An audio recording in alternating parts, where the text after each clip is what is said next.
In the one game in the craziness is wacko. And they knew it was much more than a hush. That these nuts would somehow form a caucus. That's the way they all became the Shady Bunch. The Shady Bunch. The Shady Bunch. That's the way they became the Shady Bunch.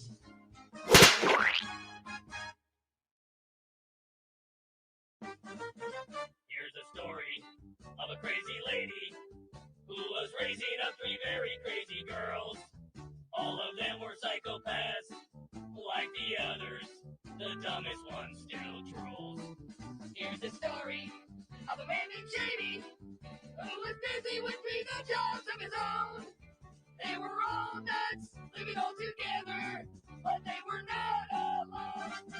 Then the one day when the craziness is wacko, and they knew it was much more than a hush. That these nuts would somehow form a caucus. That's the way they all became the Shady Bunch. The Shady Bunch. The Shady Bunch. That's the way they became the Shady Bunch.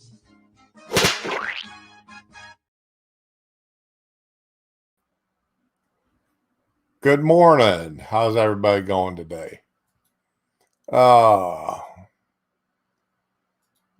was something I found the other day, and it was hilarious. At least I thought it was. And yeah, I needed to put that out there. So if you didn't laugh at it, your sense of humor is not the same as mine.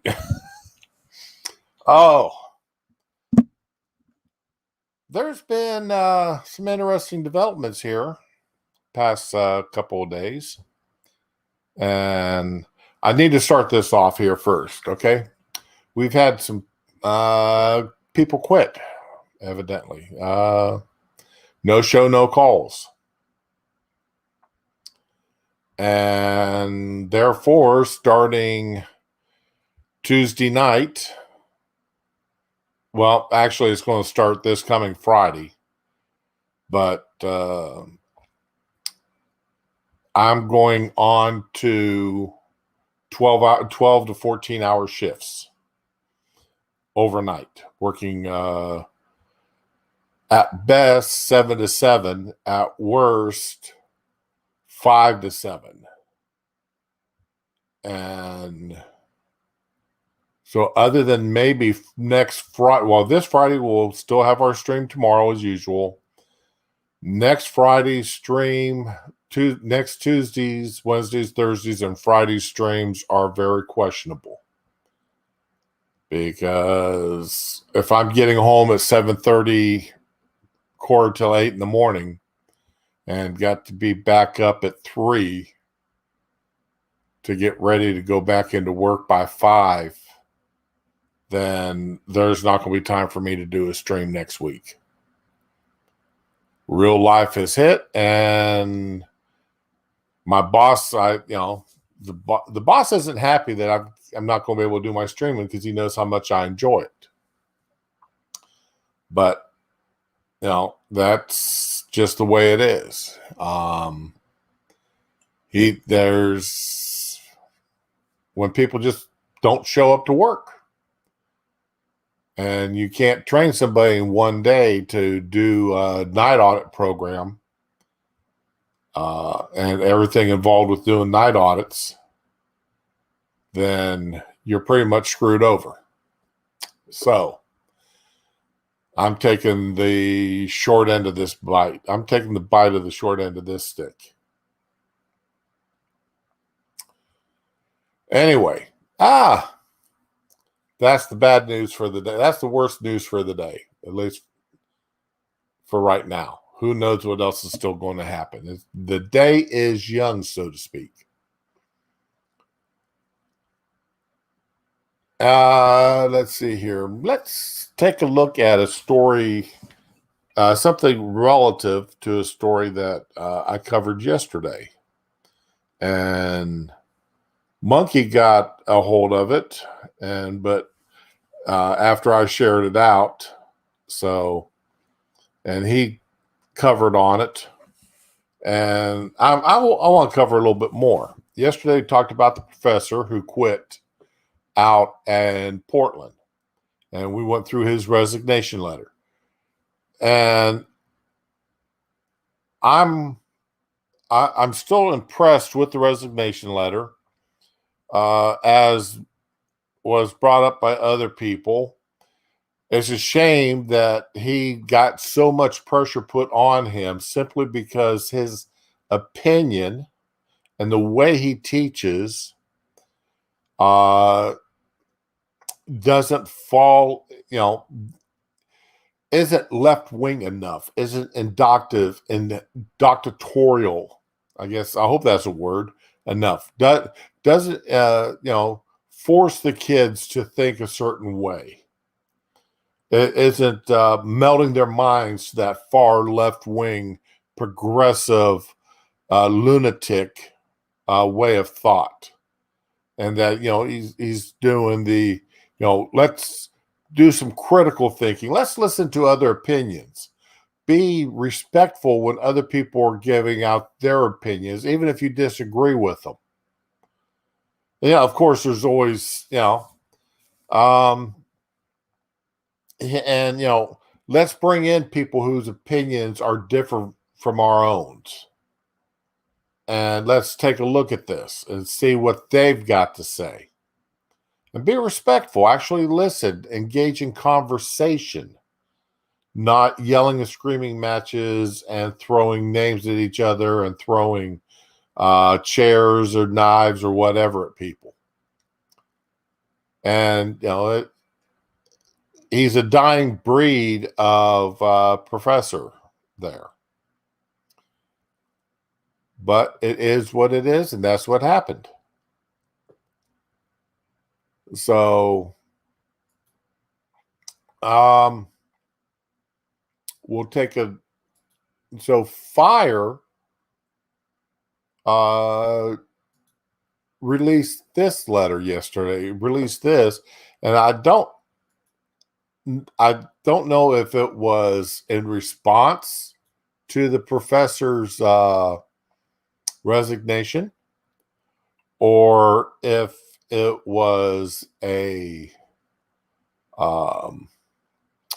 coincidence or what. But this is a group called Fire. And they are a conservative group, I guess you would say. They're for free speech in schools. And the executive summary here of this study, scholars have long been, let me see if I can make that bigger and get my picture out of the way here. And come over here, scroll this up so that everybody can see it. The targeting of scholars for ideological reasons from 2015 to present. So that's a 6-year study. Current research reveals that since 2015, targeting incidents are on the rise and are increasingly coming from within academia itself, from other scholars, and especially from undergraduate students. These targeting incidents take a multitude of forms, including demands for investigations, demotion, censorship, suspension, and even termination. Well, good morning, Dar. Hey, morning, Neil. Yeah, that's, well, I'm glad you showed up. And, listen when you're done there, don't ever expect anybody to always show up. Listen when you can. That's I'm having to do with bad comic book reviews stream from last night. He started streaming just as I was getting ready to go to bed. So I gave him his thumbs up, a little bit of chatter in the book down in the audience area to give him some numbers for his algorithm. Then I went to bed. Let's see. This research documents the ways and reasons that scholars have faced calls for sanction, how scholars and institutional administrators have responded, And what, if any, sanctions have been ultimately faced in response to these incidents? Okay. The key findings. Over the past 5.5 years, a total of 426 targeting incidents have occurred. Almost 3/4 of them resulted in some form of sanction. The number of targeting incidents has risen dramatically from 24 in 2015 to 113 in 2020. As of mid-2021, 61 have already occurred. So that should, at that rate, be about 120, 122 by the end of the year. Again, that's another increase. Scholars were most targeted for speech involving race. For example, racial inequality, historic racism, racial slur, BLM, and DEI. And I meant to look this up. I believe that's diversity, equity, and inclusion. Yes, that is what that stands for. Thank you, Scribe, for teaching me that. In addition to race, target incidents tend to involve hot button issues such as partisanship, gender, and institutional policy. 2/3 of the incidents, scholars targeted for expressing a personal view or opinion. And I will grant you that the vast majority of those were people who disagreed with the far left ideology. Half the targeting occurred because of the scholar's scientific inquiry, 106 incidents or teaching practices. Okay. A scientific inquiry. I'm going to wonder how that happened. Targeting incidents have occurred most often in disciplines that are core of liberal arts: law, political science, English, history, and philosophy. Okay, so let's see here. Law. That would probably be CRT, because CRT did start off within the law community of the schools. Political science. Well, of course, everybody before Obama was a racist, and everybody after Obama was a racist. So Obama is the only non-racist, and so that's the political science. English. Why are we only studying dead white men? Why don't we have more women authors? Why don't we have more authors of color? Look at the racism in this book. Look at the sexism in this book. The misandry in this book, or the misogyny in this book. Now, misandry, misandry is fully accepted. History, yes. How history is just full of colonialism and white men evil and everything they did. Philosophy. How can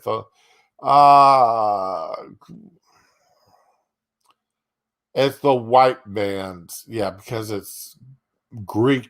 The Greeks were some of the greatest philosophers. We don't have that many. Probably don't have that many women philosophers being studied. Not enough people of color being involved there. I could see where they could, you really got to stretch it here on some of them to figure out why they want to attack them. But targeting incidents have come from individual groups from political left of the scholar. Okay, am I not surprised? More often than the political right. These targetings often come from those on campus, have been organized, i.e. online petitions, have considerable more signatures, have typically been aimed to scholars who are tenured, white, and male. Well, gee whiz, is anybody really surprised that a white male professor would be attacked? Campuses where most targeting incidents have occurred also tend to have severely speech restrictive policies and unlikely to have adopted the Chicago principles guaranteeing the preeminence of free speech. Yeah, there are some colleges and some universities, if you haven't heard of this before or followed it, that will have their free speech zone marked out on somewhere on campus, usually far away from where students travel on their daily strip. They'll be marked out, say, a 4 foot by 4 foot square. And if you want, that's their free speech zone, or a 6 foot or 6 foot square, something like that. A relatively, minor, small area. And that is where, to be honest, anybody to the right of, let's see, anybody to the right of AOC has to speak. If you're a left-wing progressive nut job, in my opinion, you got the whole campus to speak on. But if you've got even a slightly conservative or, heaven forbid, Christian viewpoint you want to express, anti-abortion perhaps, you're restricted to that little 4x4 square. And that when I mean restricted to that square, any displays you want to set up has to fit within that square. That, if anything outside of it is can be removed by campus security, or can be attacked by the students themselves, stolen, whatever. All right, I'm going to come up here to the findings. And let's take a look at some of these findings here.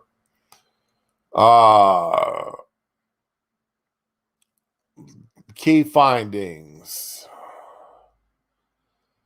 All right. Number of scholars targeted for the number of the following reasons: personal view or opinion. Morning, Sean. How you doing today? Again, this doesn't surprise me. And that's what, on nearly 300. Let's call that what, about 475. Pedagogy, scientific inquiry, activism, social change, malicious hate. It drops down quite drastically. So just because a professor has an opinion that the students don't like, they get targeted for removal.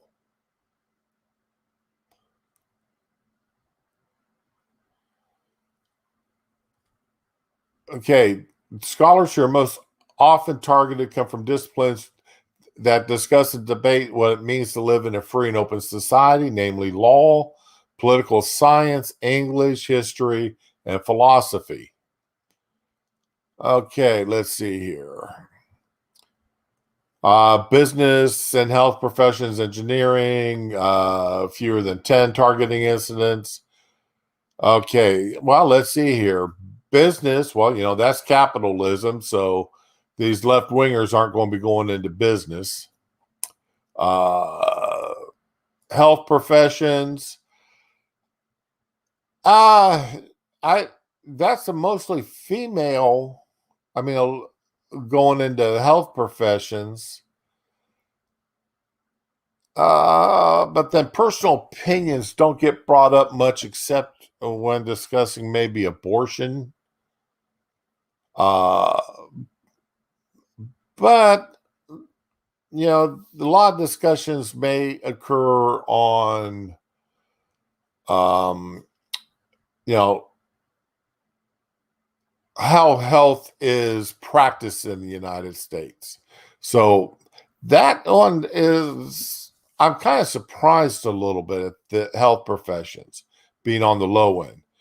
Engineering, that's again, that's a pretty much a conservative area, mostly white, mostly males going into engineering because of, well, face it, more men want to become engineers than women for the most part. And it deals with hard, cold facts. You can't wish that your structure would hold up by making changes based upon color.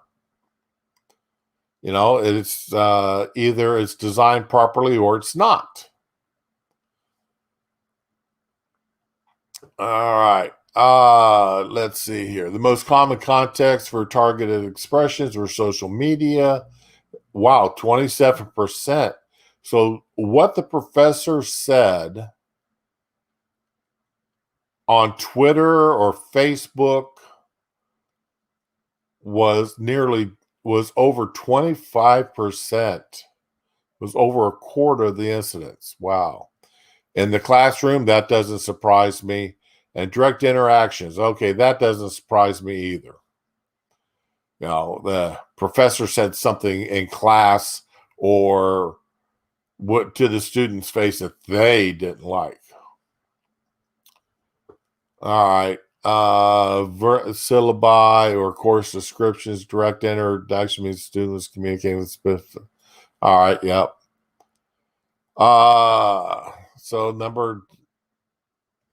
Social media, classroom, social media being the big one here. Interesting. That doesn't surprise me too much. Now, professors don't write a lot of op-eds anymore. Scholarship, public comments, emails or text, professional duties, protest.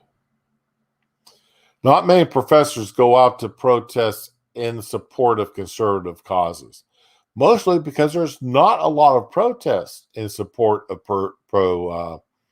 conservative causes. Let's see here. Here's a question.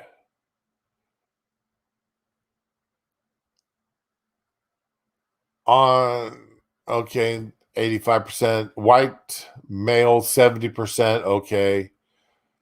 Although 85% is only slightly higher, 70% is only slightly higher. Wow, you're being a little generous there, aren't you? Approximately 75% of the scholars are white and approximately 60% are white. So while 75% of the total instructors are white, 85% of targeted scholars are white. So they're being targeted more often. Okay. And only 60% of them are male. 70% of the attacks are on males. So again, that's oh,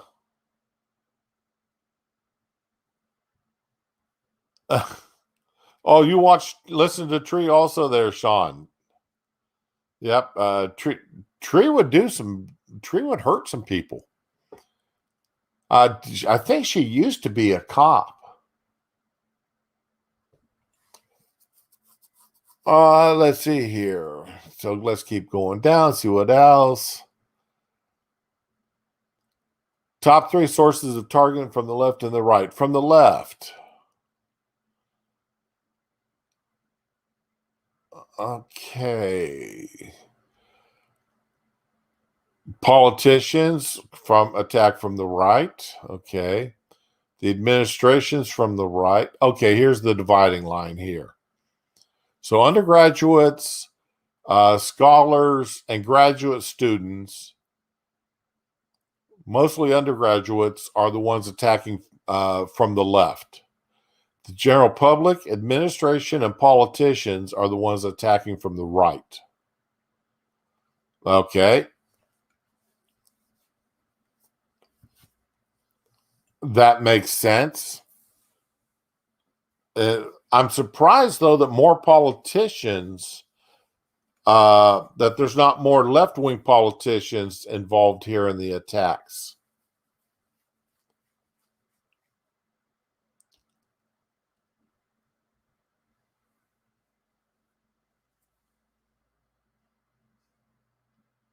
Or maybe these are just the top three. Yeah, okay. Top three sources. So, all right. Okay. Now I understand this and it makes sense. So the general public are the largest attackers from the right, attacking left-wing policies and such in schools. And it's not much of a difference from the administration. Now, from the college administration? Which administration are they talking about? Let's see if we can find out here.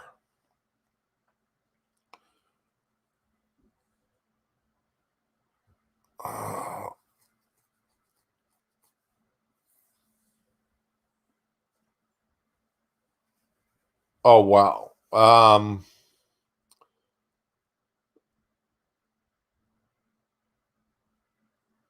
Okay, I'm trying to make sense of this quickly. And the most frequent subjects of targeted scholar speech, i.e., people who the targeted scholar was talking to or about, are individuals, groups on campus, including undergraduate students, 217. Other scholars, graduate students, administrators.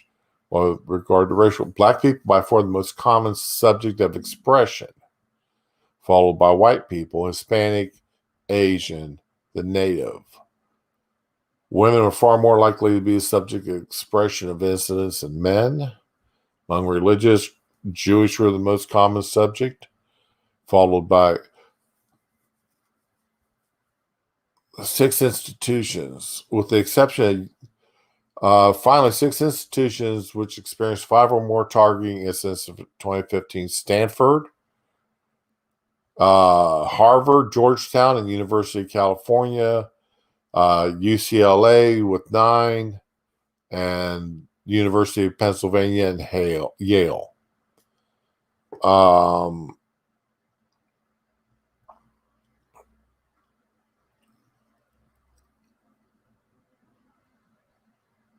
All right, here we go. This is the number of scholars targeted for here. What subject? So race.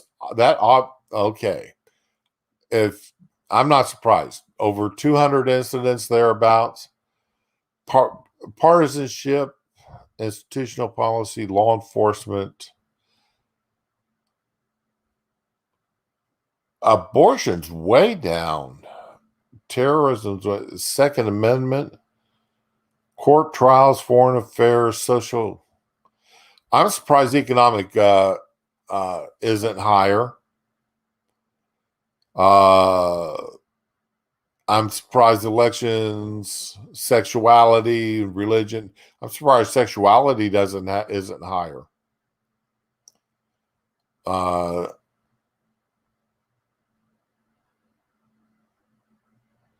Wow. Okay. This is interesting.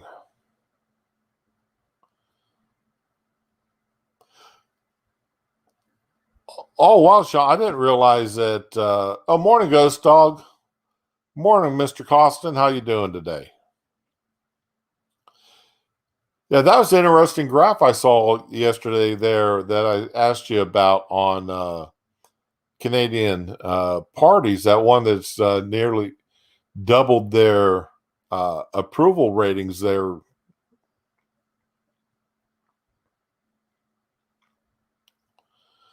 I didn't realize, Sean, that Tree was ex-Muslim. I missed that. Anyway, I'm about done here going over this because I could spend too much time on it. And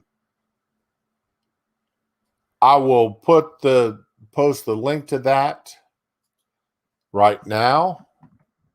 And if you want to go back and review it, you're more than welcome to at your own convenience. FIRE is a pretty good group. I like them a lot. They're really stand for free speech and expression on college campuses. And they've brought a lot of lawsuits against colleges that have restricted the freedom of speech. And they've won quite a few of those cases.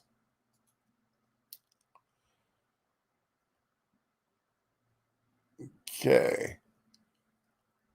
Where did it go? Oh, don't tell me I accidentally lost it.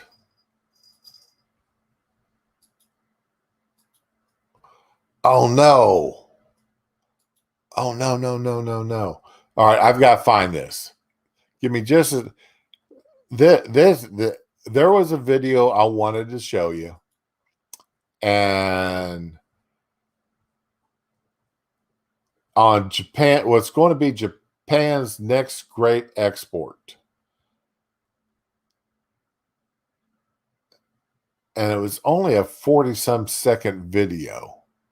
Where did it go?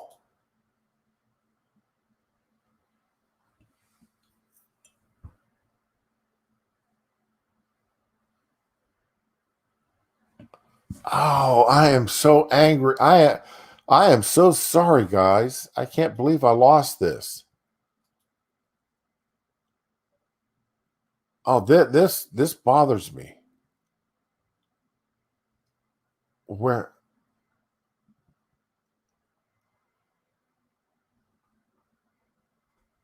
Let me try this. Okay.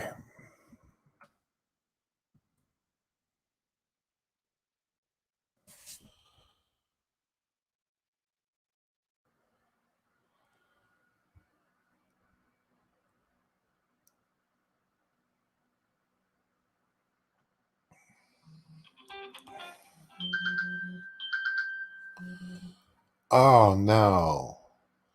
And it's I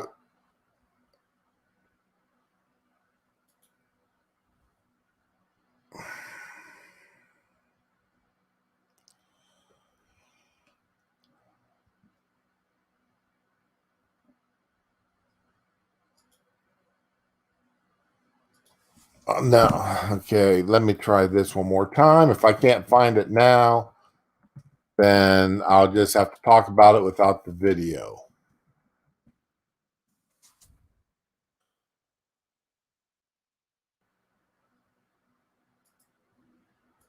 And I think I just found it.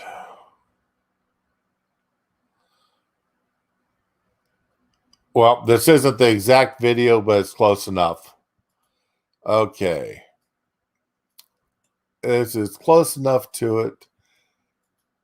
Man, smash the like button. Oh, yes, please smash the like button. And I've got the pinned comment at the top if you want to jump online.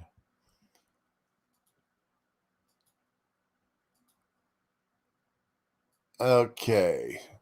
We got ourselves a Japanese robot. Take a look at what this little sucker can do.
All right.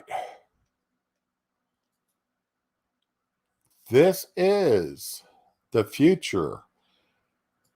Now imagine that we put this that exported to the United States, Japan, or a lot of nearly any other place here. And the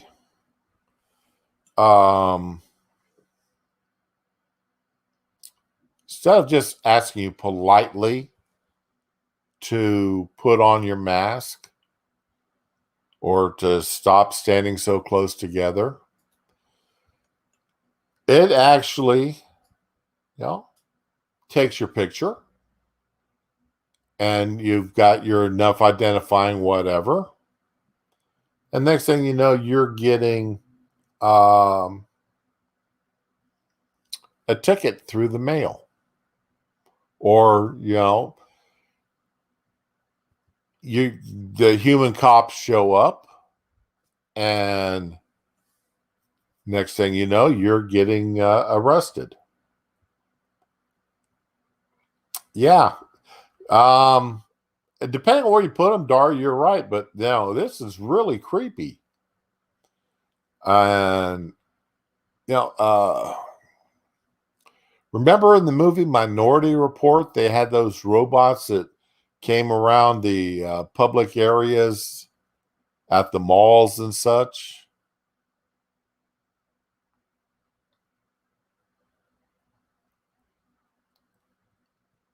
Oh, hell, big bro. Yeah, creepy isn't the word for it. And I fully expect that thing to be coming around.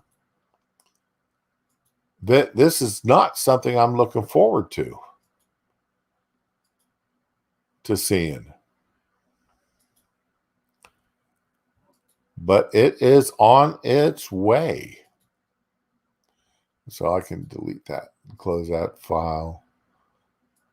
Trying to reduce the number. I've got like 20 open tabs here on my screen. Get a couple of them closed up.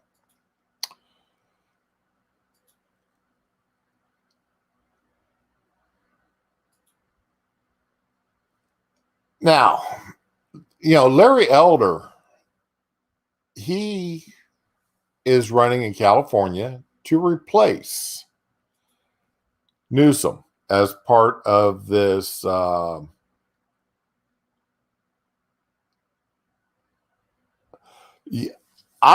Ghost, I don't know how they would determine whether or not that robot could determine whether or not you've had the vid shot. That would be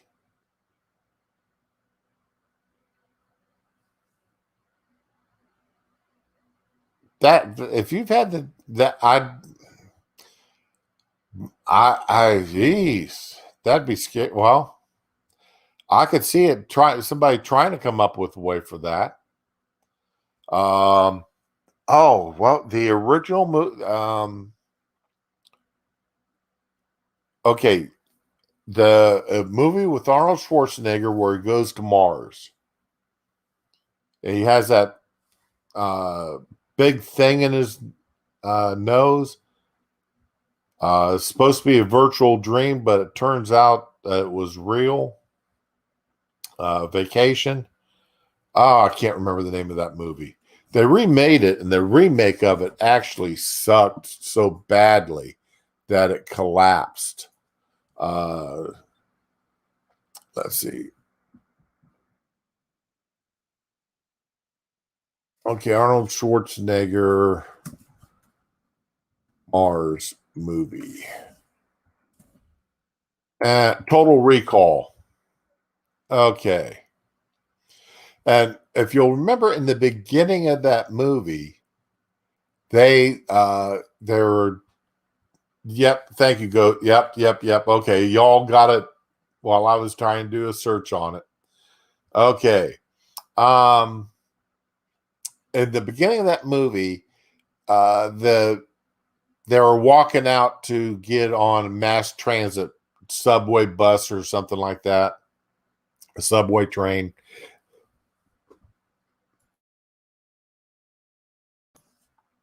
And they had the giant X-ray machines that everybody walked through.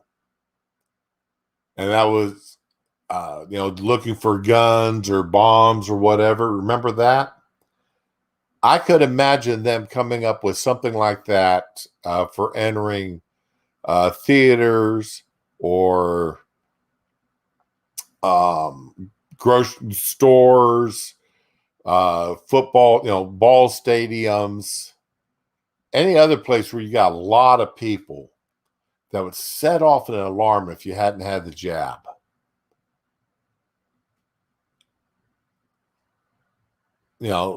Doors swing shut on you, locking you into place until somebody in authority could release you and escort you off the property or offer you the jab right then and there, put you in quarantine. Oh God, what a dystopian idea.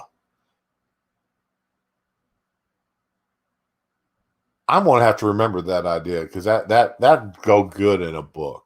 That's part of a book. But could you imagine,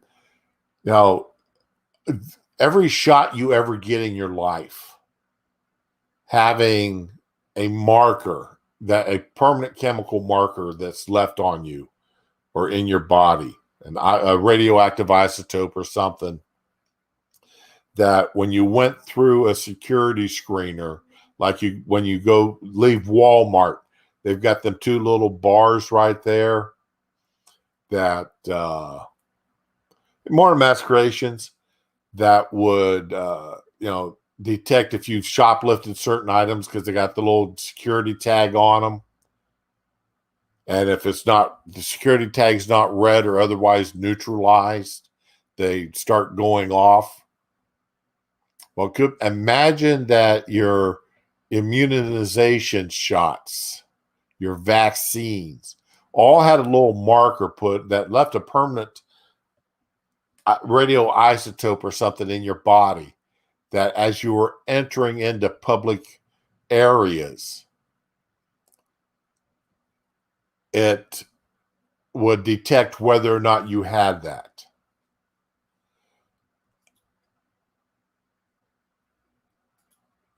Okay, Sean, what do you got for me?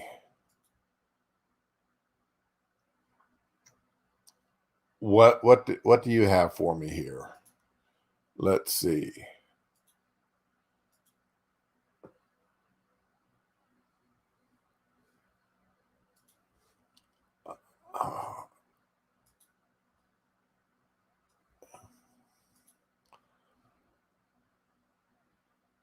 Oh, Tree of Logic, Deception in Islam. Okay. Oh, this is an old video. Yeah, 2016. Yeah, because I haven't seen her using that as a opener in a long time.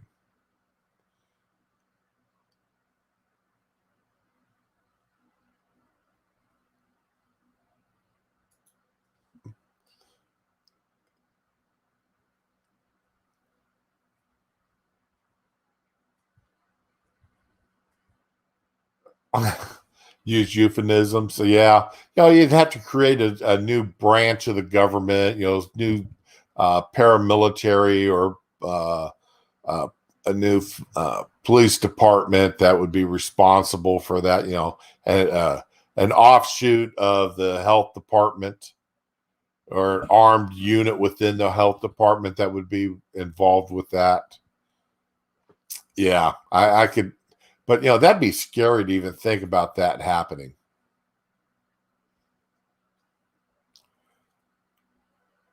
Yeah, I wouldn't like that at all.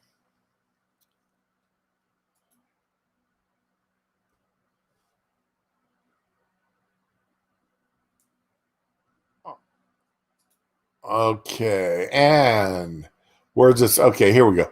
But back to Larry Elder,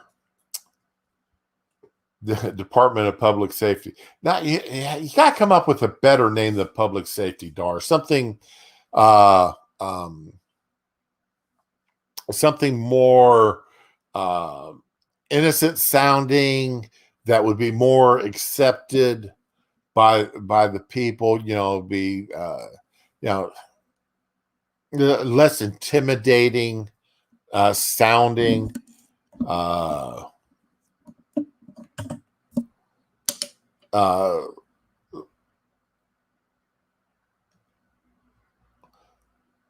oh, yeah, okay, yep, the blackface of white supremacy. Anyway,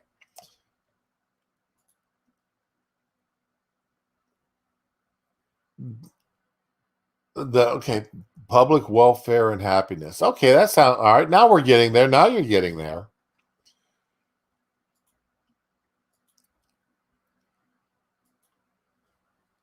Okay.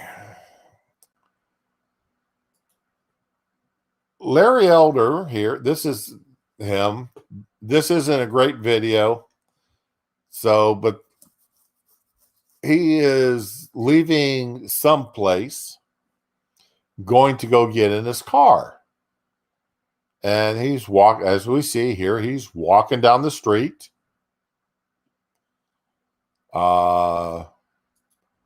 He's got his little entourage with him. And, it's a couple of white guys, a black woman. I don't see anybody that would be considered, state police or Secret Service or anything like that. Any type of police forcing, anybody with the powers of arrest. Let's put it that way. And honestly, none of these guys look like they're fit enough to be a bodyguard. And even the woman there, she's got a little bit of a pouch, a little bit of a punch there. He's got a pouch. Yeah. Nobody here really looks like they're fit enough to be a bodyguard or any kind of layer of protection. So let's watch what happens here. Okay. Watch this right here in this corner. You see this thing here, black face, red hair, but white arms on a bicycle. Keep an eye on that. Again, I don't see anybody here in this group. Got some reporters, but I don't see anybody here in this group that looks like they're fit enough to be a bodyguard or a police officer. Well, the type of police officer that would be used to escort a politician.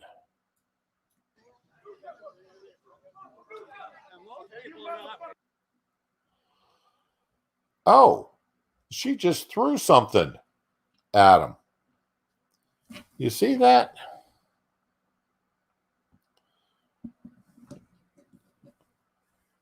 No, that's not blackface. That's a gorilla mask there, masqueration. But she just threw something at Larry Elder's head. She missed, but she still threw something. Who knows what it is?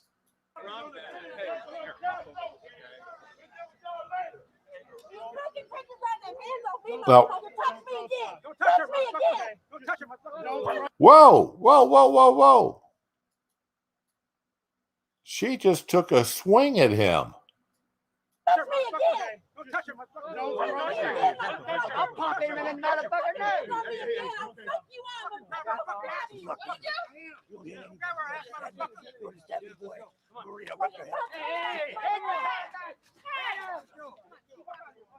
Fuck with me, boy. Get that sorry piece of shit out of here. Hey, Michael, stop.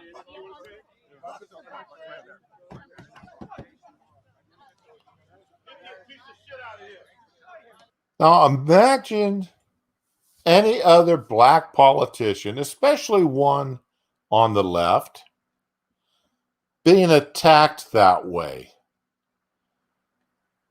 And having the crowd calling him a POS, having the crowd attack somebody that is attempting to find out what in the hell's going on. Who is this that just threw that stuff at him and wearing a gorilla mask? That would be, I mean, they'd be pressing hate crime charges against him.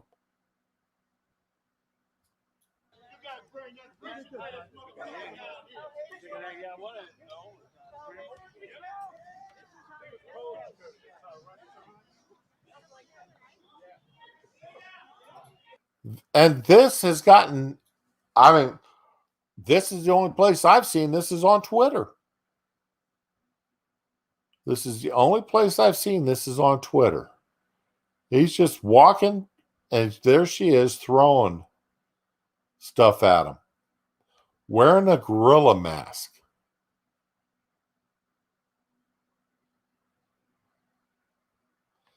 Nobody in the media has covered this. No cries of racism. Nothing.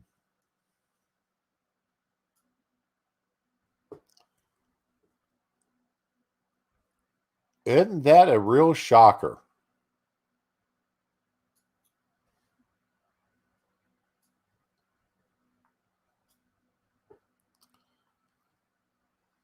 But anyway,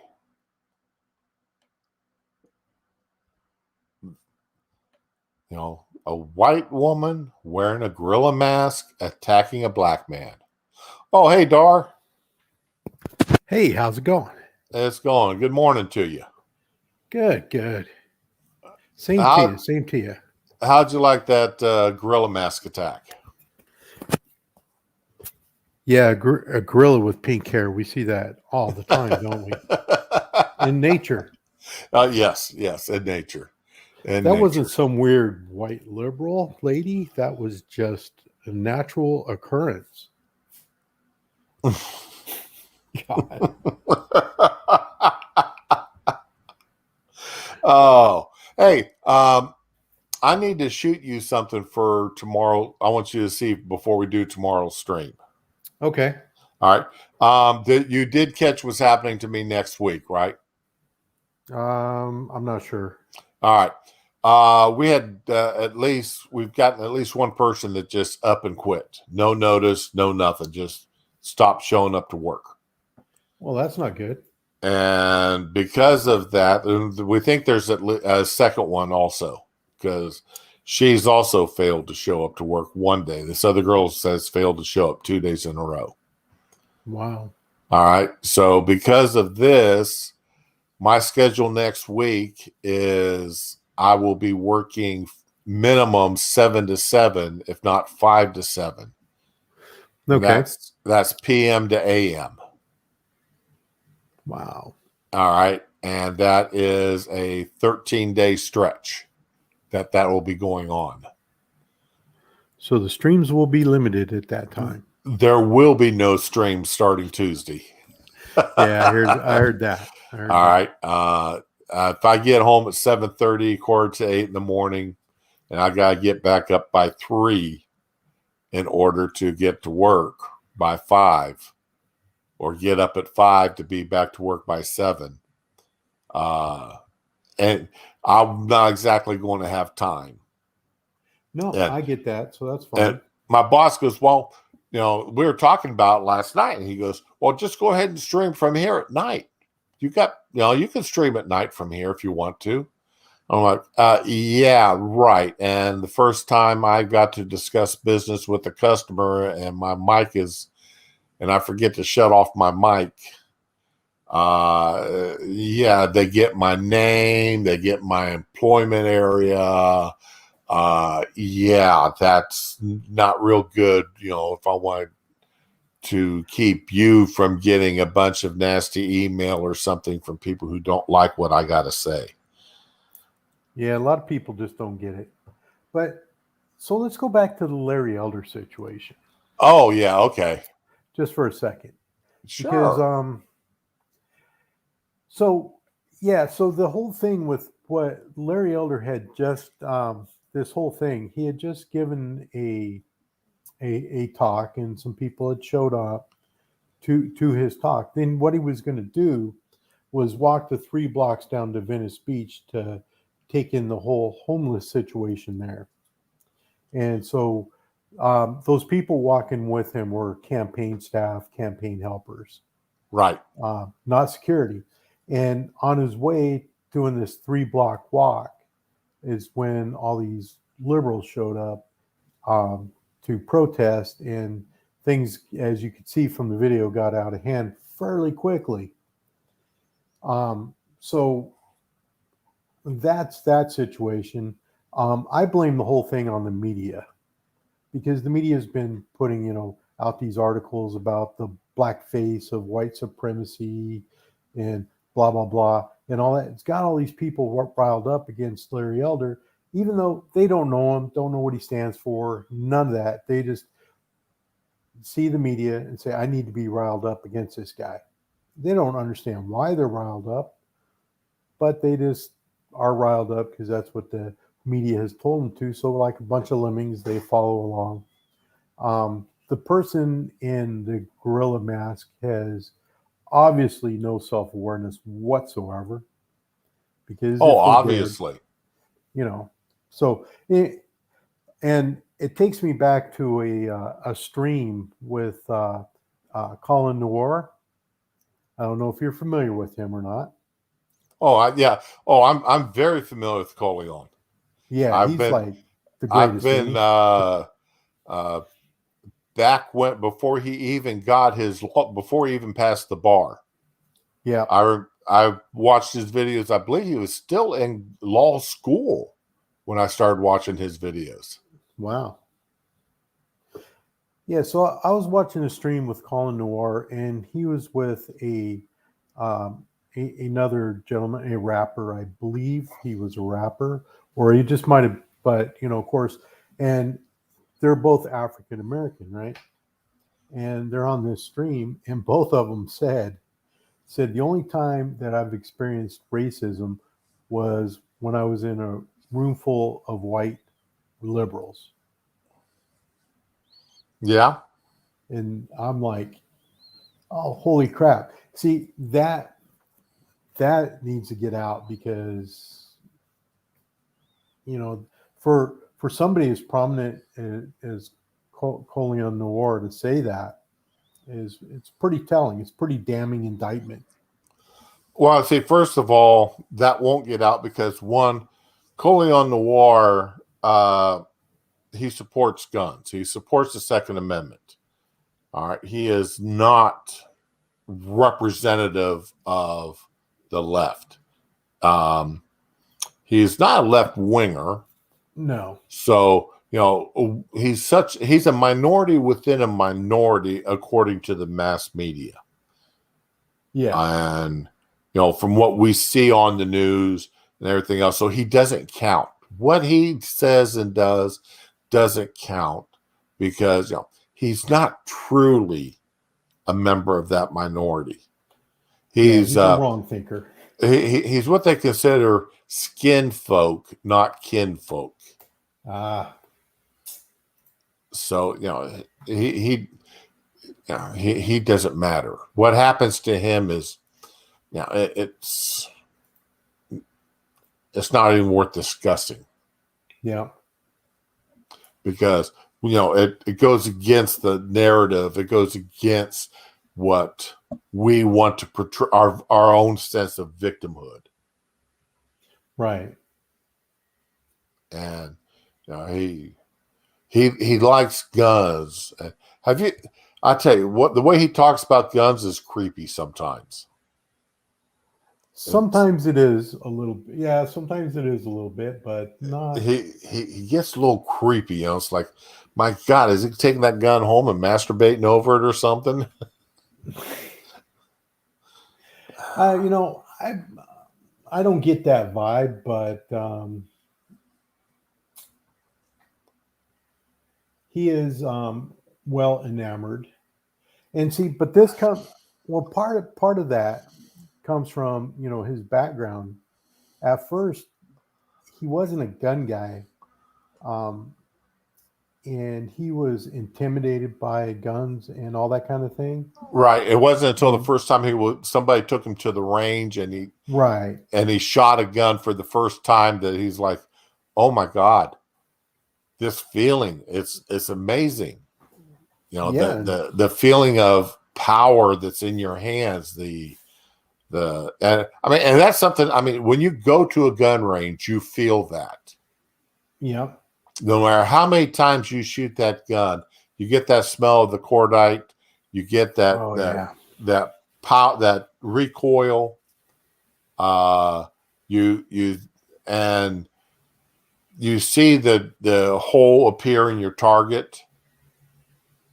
And depending on what kind of target you're shooting at, what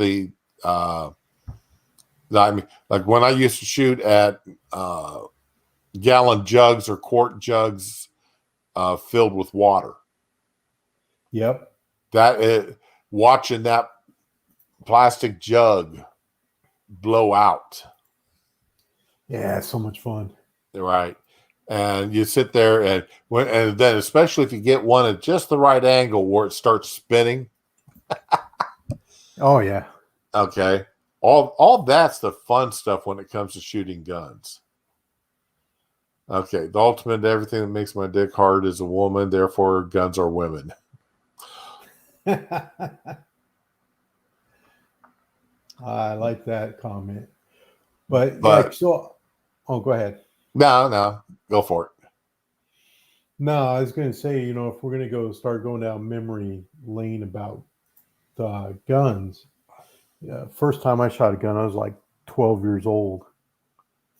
And of course, it was just a 22, but I was like, yeah, this is kind of cool.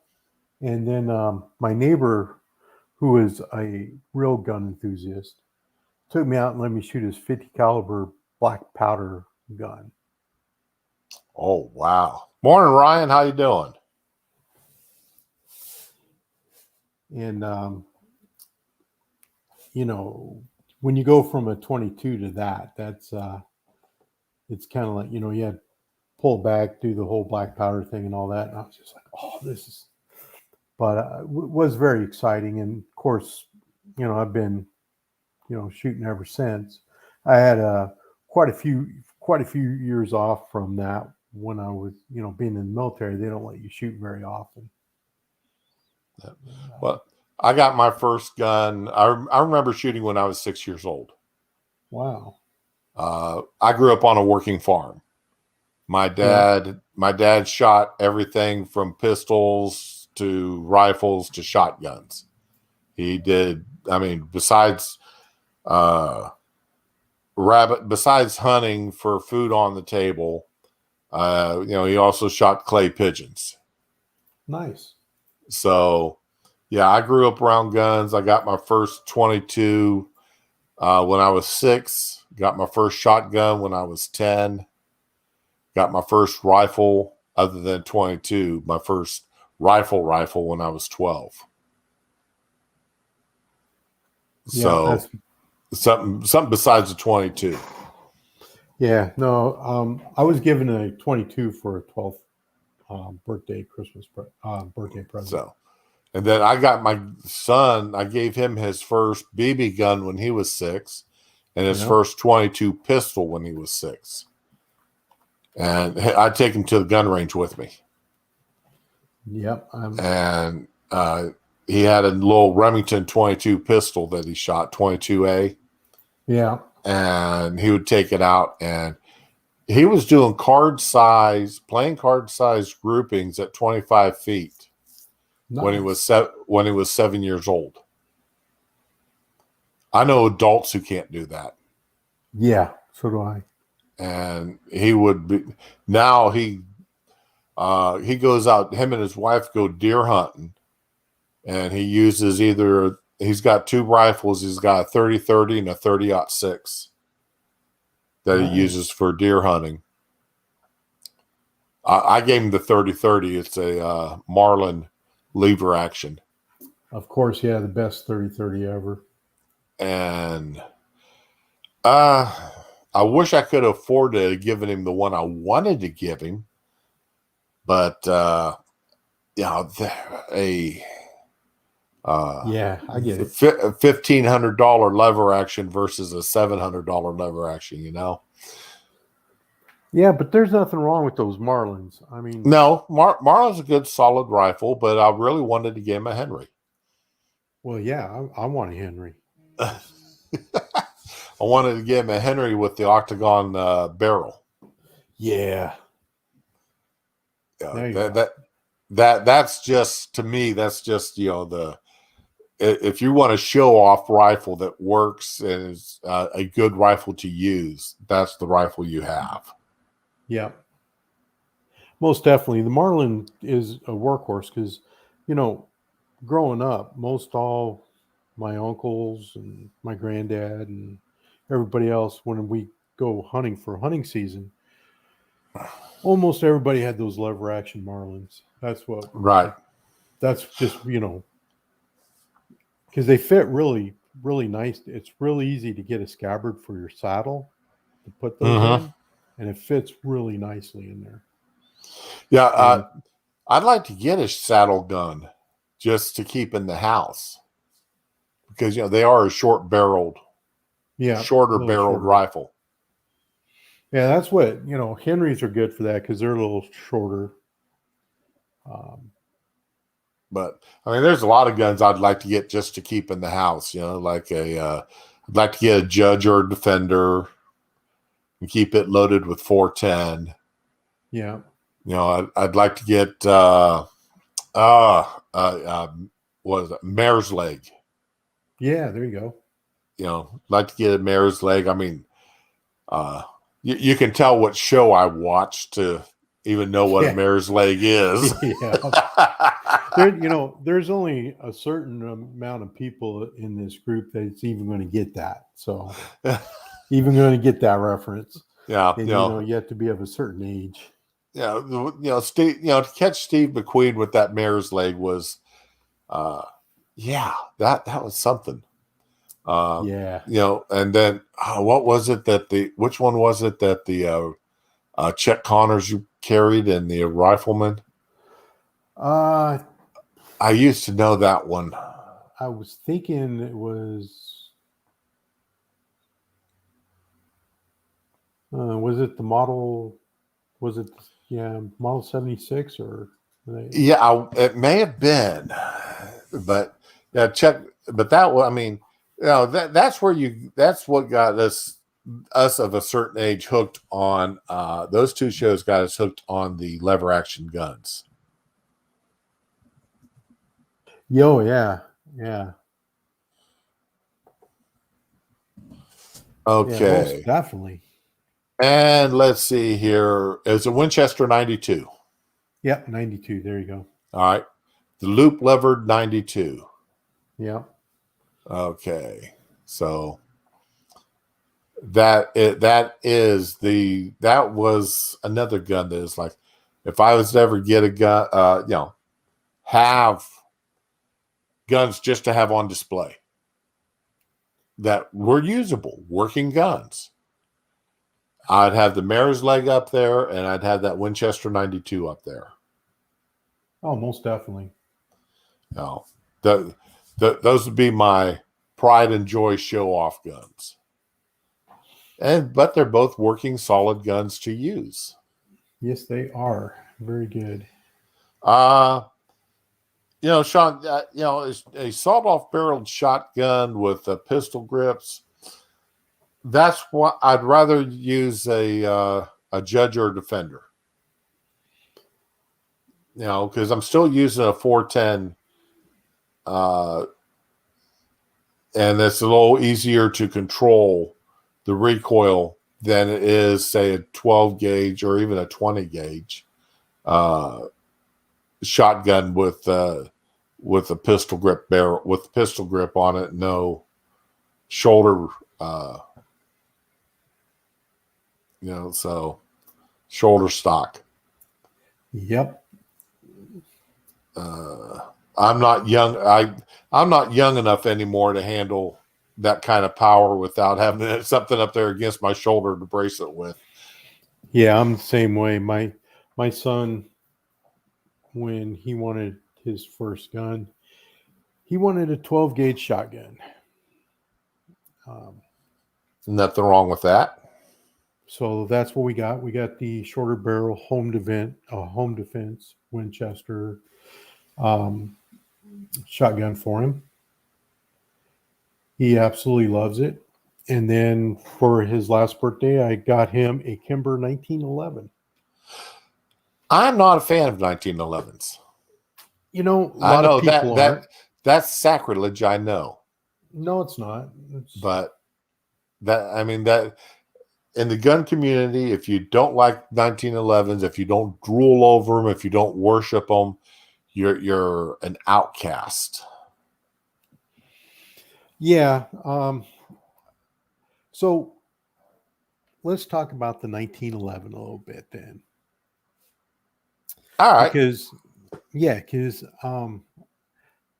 I find this to be a vastly interesting subject. So go to the gun range on any given day, right? You're going to see at least one person there with 1911s. Well, you're going to see more than one person with a 1911, but most of the people you see with 1911s are going to be of a certain age. I would say over 50. And the people that are like truly 1911 fans, part of that is, a lot of people call it Colt's masterpiece, Uh-huh. And all this kind of thing. It functions well. It's, it helped us win World War II, all that kind of stuff. As a matter of fact, in the early Captain America comic books, Captain America had a 1911. Batman carried a 44. Yes, he in did. the early comic books. Yep, but Captain America had that 1911, right? Right. So a lot of people have grown up with that being the iconic pistol, right? The 1911. Right. So that's kind of, part of that.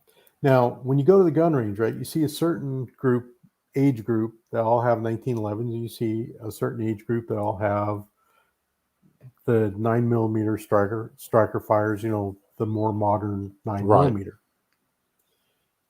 including myself. I have an HK 9mm. Nice. Love that gun to death. So my son and I, we were at the range. I had my AR, he had his shotgun, and we were there shooting. And his birthday was getting ready, was pretty close. And so we were over at the gun case looking. And I was looking at a couple of 45s just because I thought, I'm thinking I want to add a 45 to my repertoire. Just because sometimes, fat and slow is kind of what you want, right? Yep. And so, I was kind of looking, and of course I'm looking at all the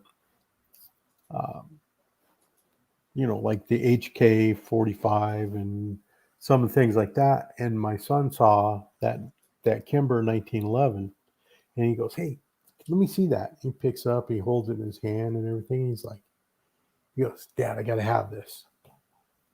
And I'm like, "You sure?" He goes, "Oh, I got to have it." That's all right. Let's do the paperwork. And so, needless to say, I didn't get a 45 that day because after buying that Kimber, I didn't have any money left for me. Right. But so then we took it out onto the range, got threw a couple boxes of ammo through it, and he's like, "Oh, I'm in love with this thing." He's 25 years old, right? He doesn't know all the backstory and all that. So I think the 1911 is for some of the younger guys coming up, it's not as iconic as it is for the older guys. But I think a lot of people just like the look, the feel, the lower recoil of it. I mean, it is just a cool looking gun. So that's my personal opinion, but Yeah. I have never been the big 45 or um, 1911 fan. I just didn't grow up with that. My rifles and shot. The only pistols I've really ever owned have either been 22s, 380s, or 9 mils. Yep. Um, and that, and I mean, that's just, that's what my dad had around the house, and that's what I grew up shooting. Yeah. The rifles and shotguns were the main weaponry besides bows, because my dad was big into using bow and arrow also. Yeah. And that's where we got our stuff from. I mean, that's how I grew up. Right. And it's more from that, I guess, that even today I don't get into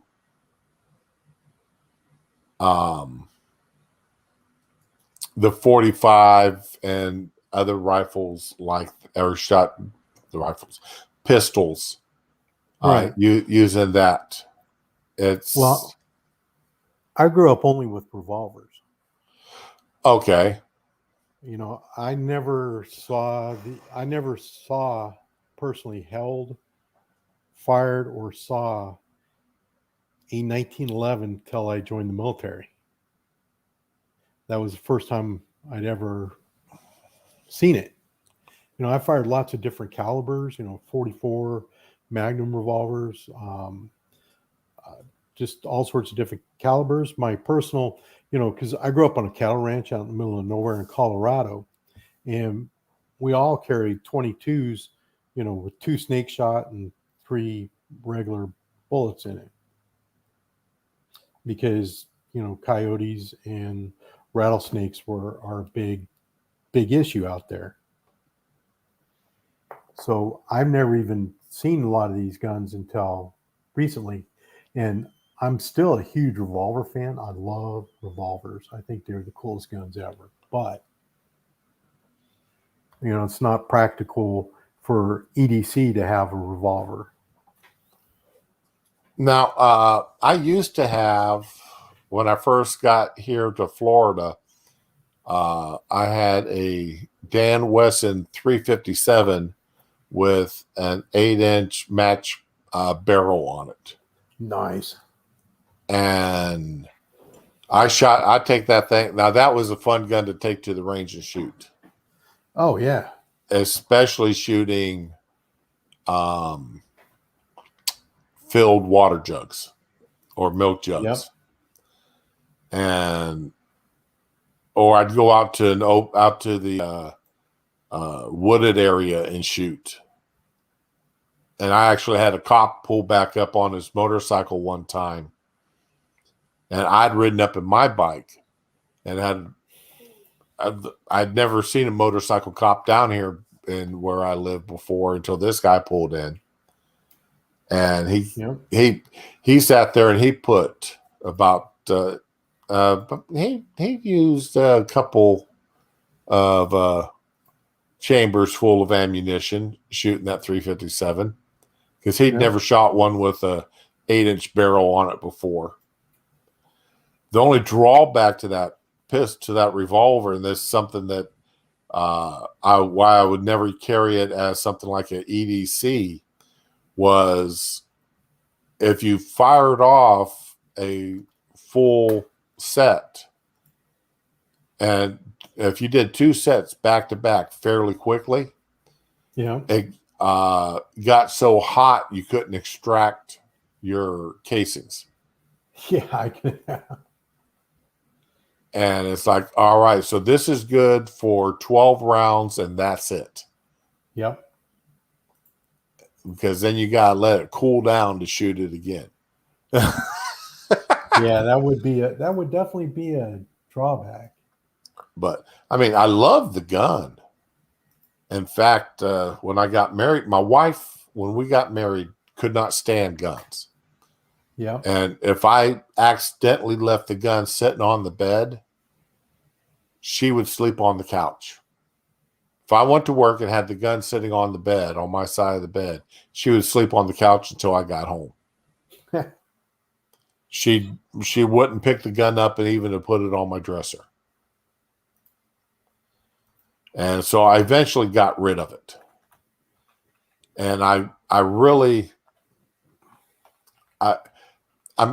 sad that I did, because I'd love to still have that revolver. I had a high standard 22 with a 9-round. Well, it held 9 rounds. Yeah. Revolver. The only problem with it had a double lot serial number. Ooh. The only problem with it is you could not shoot. You can only shoot a standard 22 rounds through it. You could not shoot yellow jackets. You remember yellow jackets? I do indeed. Okay, if you could not shoot a yellow jacket through it. It was just too powerful. Ah, okay. Okay. And when I joined the military, I left that gun at home, and my younger brother asked if he could shoot it. And I said, yes, just remember, you can, you can't shoot rifle rounds through this. You can only shoot low powered rounds through it. Well, I come home from basic training, or come home from on my first leave. And one of the things I want to do is I want to go out shooting. I mean, I haven't been shooting in several months.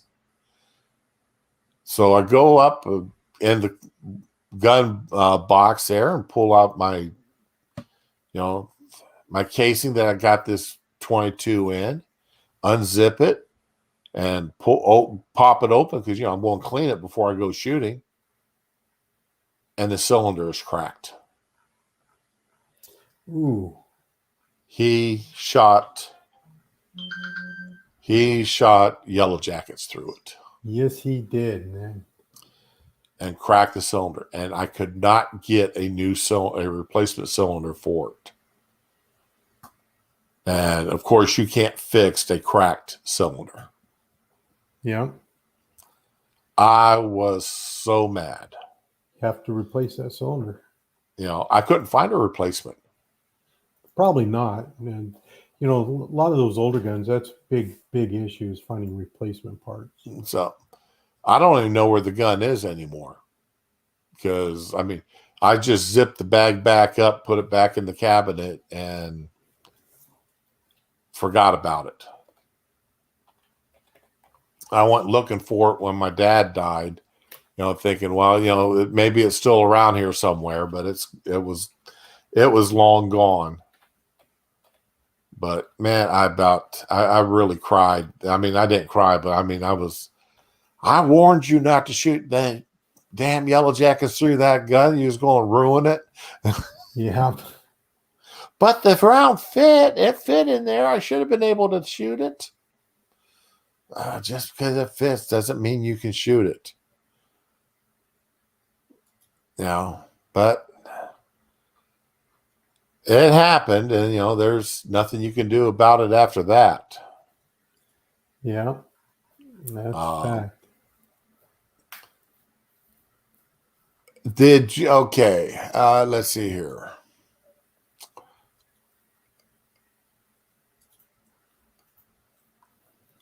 What did I have ready to go here?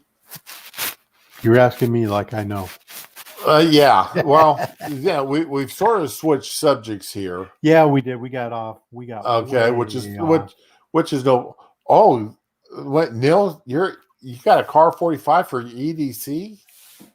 Yeah. An Atheist carries a 1911. Oh man, I carry now. I carry a Glock Gen 4, and that's my daily carry. Oh, you one of those Glock guys. Well, when I See, bought it, it was what I could afford. no, You that's know, fine. money dictates what you can buy. Yeah, it does. But I And just hope you're not one of those guys with the Glock tattoo and all that, because those guys okay, drive me all crazy. right. I've got one tattoo on my arm that I designed. And it looks just like the Glock G, right? And when people look at it, they look at it and say, "Wow, that's a great tattoo." And then they look at it and go, "Wait a minute, what is all that, and what does it mean?" And that usually leads into a 20-minute discussion about my forearm. But it was a tattoo that I spent 10 years finding somebody that I was willing to try to put on my skin. Yeah. But no, I am not a Glock sucker. Okay. Okay. I like it, and I like the gun. I shoot when I go to the range. That's the only pistol I carry with me every day. I was looking at getting another gun to smaller. I am looking actually at getting a smaller gun to that I can carry when I'm not wearing like my work clothes or whatever, something that if I'm wearing sweats or, a pocket pistol of some sort. Yeah. But I don't know what. I've looked at several of them, and right now I just grabbed my wife's 380. My wife, that works. my wife carries the Glock 380, and I had nothing to do with her buying it. I took her down to the gun store, and there was had a cop that worked there part time, and he taught gun safety. And my wife actually got her concealed weapons permit. I took her down to this place. It was a 2-week course, cost me $150. And part of that was range time, and they let her use 6 different pistols.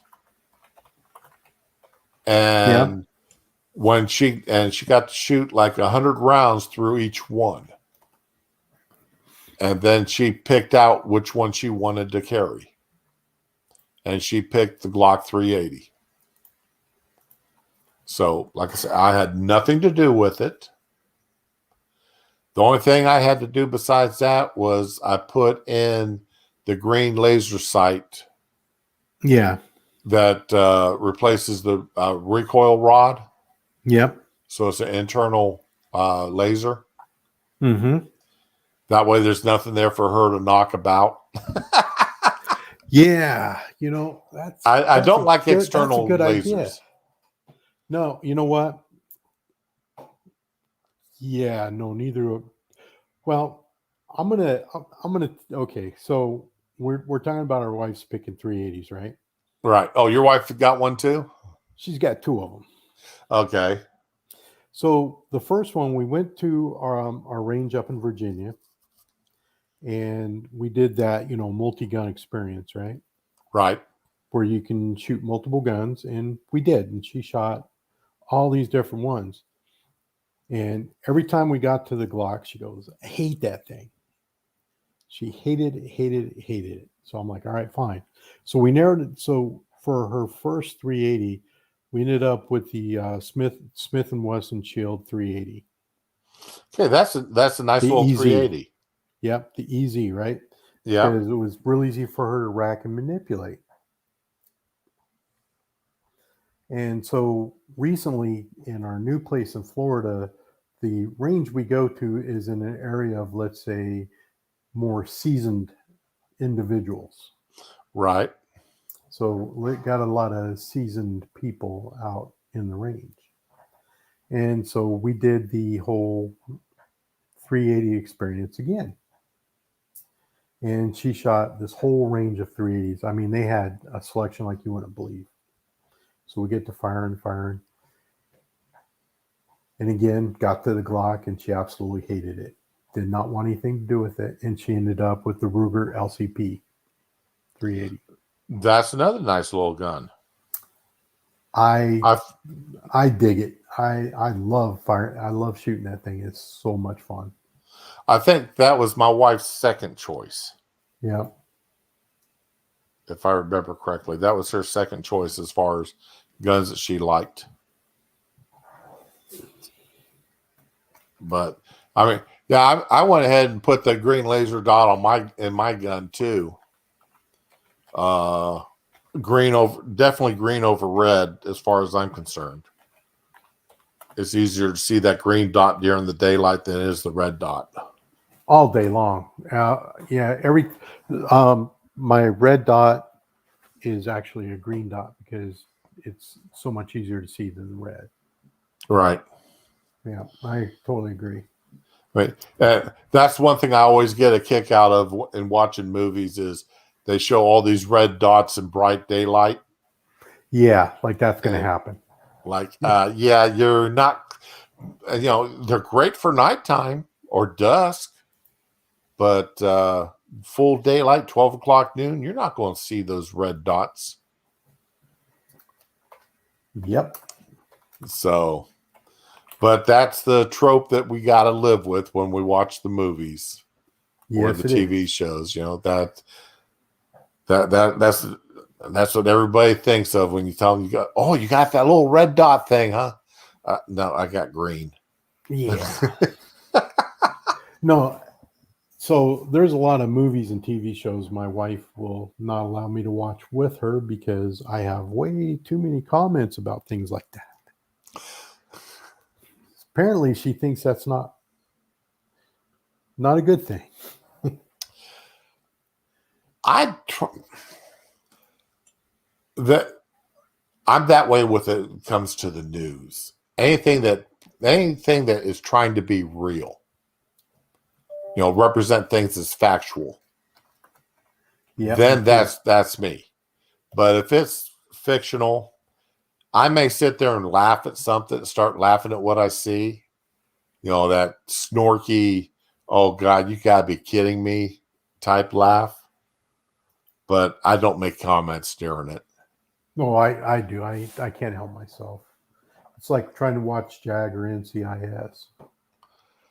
I love NCIS. Oh, I love the show.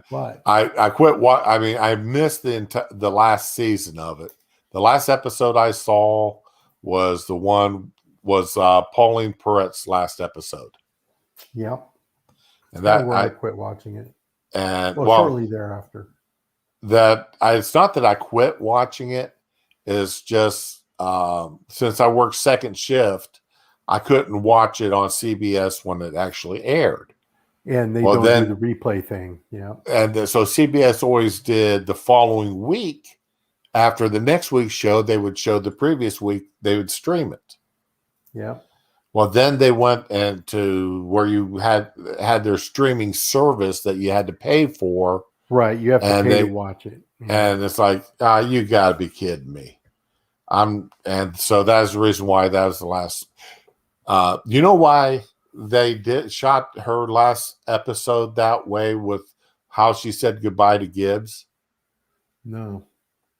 Because she refused to be in a person-on-person scene with him. Huh.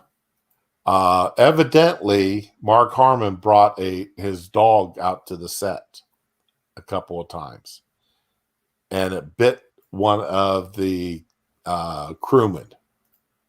Right. And he continued to bring the dog out, even though everybody told him not to.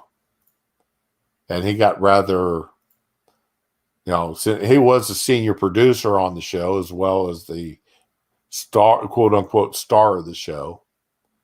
And And then he made some comments to Paulie about it, and she got mad at him. That's why she left. Huh. And that's why they shot the closing scene with her across the street from him doing the sign language instead of a face-to-face goodbye. Well, that's a fine how do you do. You know, because she said she didn't feel safe around him anymore. Yeah, a little bit of trivia. I mean, now that closing scene was emotional, though. It was very much so. You know, it was emotional, but I guess Mark Harmon's turned into sort of an asshole here these past few years. Go figure. So, well, you know, he's getting up there in age, and you know, he's being the big boss on the NCIS franchise. Well, so if that makes him happy, then who are we to? I can remember when he was. Let's see. Do you remember the TV show Emergency? I do. Okay, they had right. Well, they were going to have a spin-off show from that with about animal control in Los Angeles. Yeah. And Mark Harmon was going to be one of the lead characters in that spin-off show. Huh. And you know, Emergency was a spin-off from Adam 12. Yes, it was.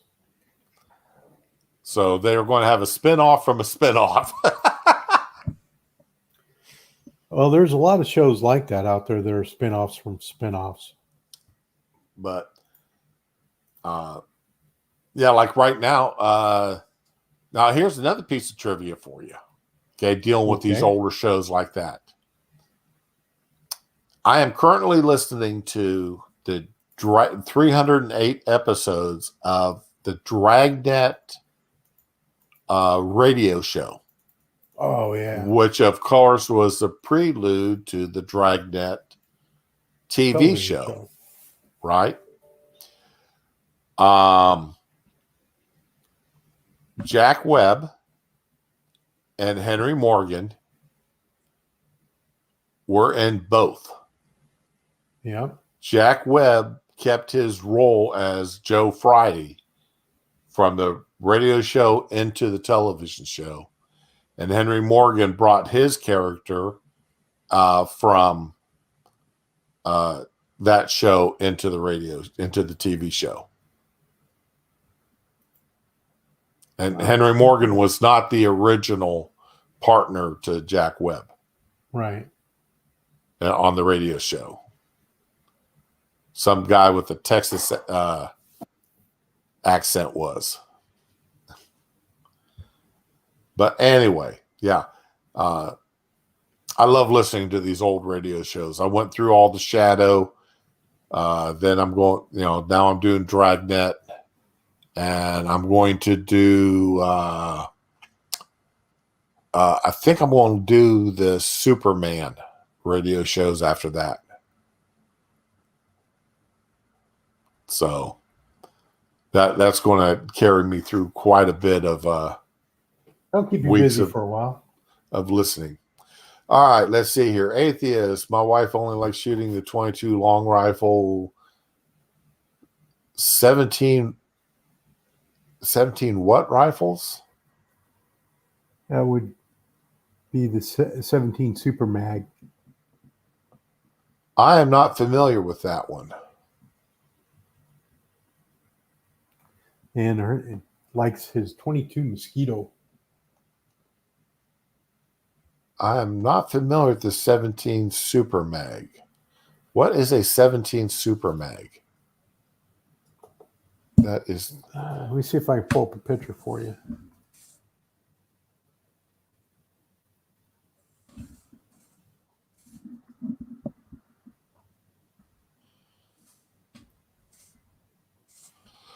17. Okay, here we go. Oh, okay. Yeah, I see him now. Yeah. Now that is a oh, and Savage makes a 17 Super Mag. Yeah. That's interesting. Ruger and Savage both. I happen to like. Well, Mass Creations is popping in. Hey, Mass. There he is, and he's muted. Did he mute himself or not? No, he must have muted himself. No, Morning. I was like this when I entered.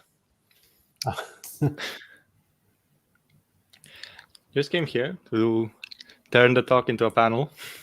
All right, that's fine. There you go. We are going to ignore. I had stuff lined up here for about Wuhan and a lot of stuff dealing with Afghanistan, and I am just closing all those out. We're not going to go back to them. Yeah, kind of seems like the okay thing to do. Yeah, we've had enough of those news. Yeah, we've gotten turned to other. And for other people who have no idea what a 17 Super Mag looks like, there we go. And that is a heck of a round. That round looks huge. How is that compared to the 380 or the 30-30 round?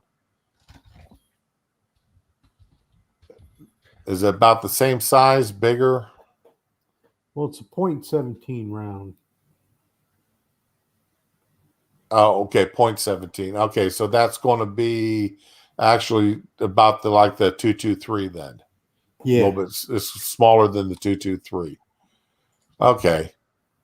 Got it. All right. I'm in there now. I have learned something new. But that'd be a neat, that's probably a neat little varmint gun.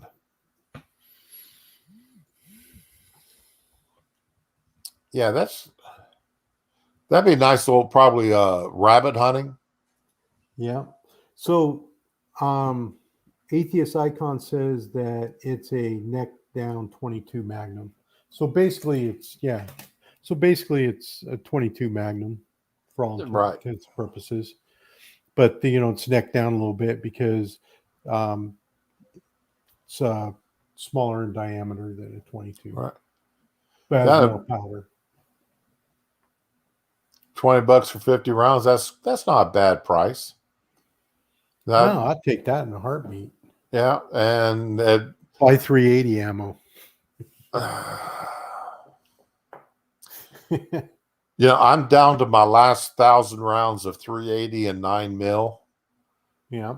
And I'm having a hard time convincing myself to go out shooting. Well, I'm not going to tell you how many rounds I have. Because, I did have my normal stockpiles between 5,000 to 6,000 rounds. Yeah. That's my normal. And that's why I always laugh when you hear on the news reports, that he had an arsenal with 500 rounds. Yeah, that's not an arsenal.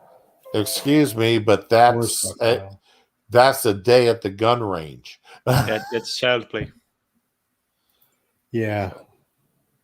500 rounds is, like you say, that's a good day at the gun range. Yeah, that's an hour to 2 hours at the gun range. And that's about it. Yeah, it's about right. Depending on how many magazines you carry with you and whether or not you have to load each magazine as you go, Yeah. But good. Do they make that? No, that's strictly a rifle round. They wouldn't have a pistol that shoots that. Not with that design. Yeah. That'd be fun. That's got to be a fun round to shoot. Yeah, I would be. I would love to. Well, see now I'm gonna have to make another purchase at the gun store. Getting a 17. Yeah, it looks like it. So, Mass, what are you been up to here lately? Mainly work, and I've had some time for streaming as well. That's work is work. My boss has asked me yesterday, because LinkedIn sent me a message the other day, and it really broke my heart. It reminded me I've been in this industry for 15 years now. And mostly working at the same place for the past 15 years. And I was like, damn, that's almost, I'm coming up on military retirement at this point. I've almost spent as much time working at this one place as I did in the military. Almost getting there. And I was joking around with them, and his wife said, "Well, you going to getting ready to retire from us then?" And it's like, well, my wife wants me to, my doctor wants me to, but I'm not ready to. I said, maybe not work. I may try to appease them and go semi, still work up here part-time, because the computer programs that I wrote for them to use for tracking everything from payroll to how much money we bring in per shift per day. Hey, Neil. I don't want to, I wouldn't want to have to train somebody else to use them. Yep. And I said, I keep working up here on a part-time basis doing the computer stuff. Well, guys, I hate to do this, but it's. Oh, I'm sorry. Hey, I hate to do this, guys, but it's the 12 o'clock hour, and I'm going to turn into a pumpkin. So I'm going to go ahead and bag out of here. Yeah, I've got about 15 more minutes, and I've got to bag out because, well, I got to go to work. Yeah. There it is. So it did turn into a panel. Hello. Neil, what are you trying? Are you going to show us your new deck? No, this is what I've been doing today. So Putting up vinyl underneath putting here. up new softening? Yeah, we're putting in vinyl up underneath here, and then we're going to have metal that wraps around it. That looks Nice. Yep. You putting up gutters? Nah, not gutters. But, Yeah, just want to show y'all. Go ahead. Oh, so now it's down just you and I, Mass. Yeah. Okay. Last 22,000 rounds of 22 alone. Atheist icon.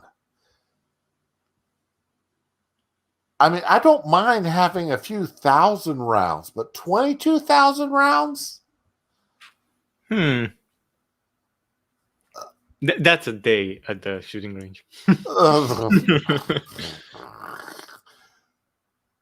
Okay, you'd be putting brass up to your knees. Do you do much shooting there, Mr. Creations? No. Being with Europe and all, yeah, I don't have guns.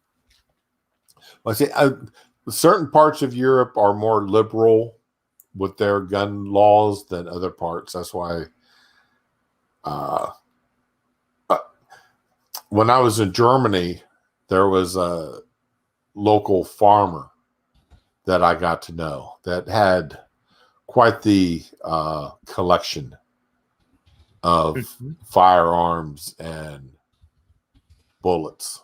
He did all of his own reloads. He had a nice little shop set up, about a 30 by 30 shop that he kept all of his guns in, and reloading equipment and cleaning equipment and such. And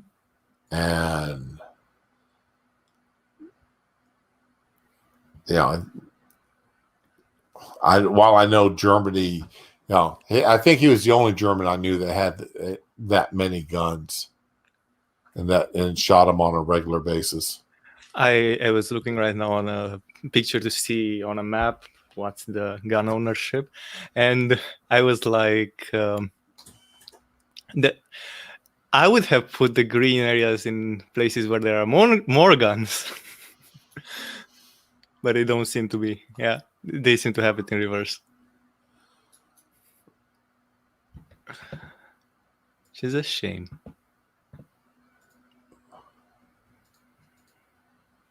Oh man, so what is on your mind today?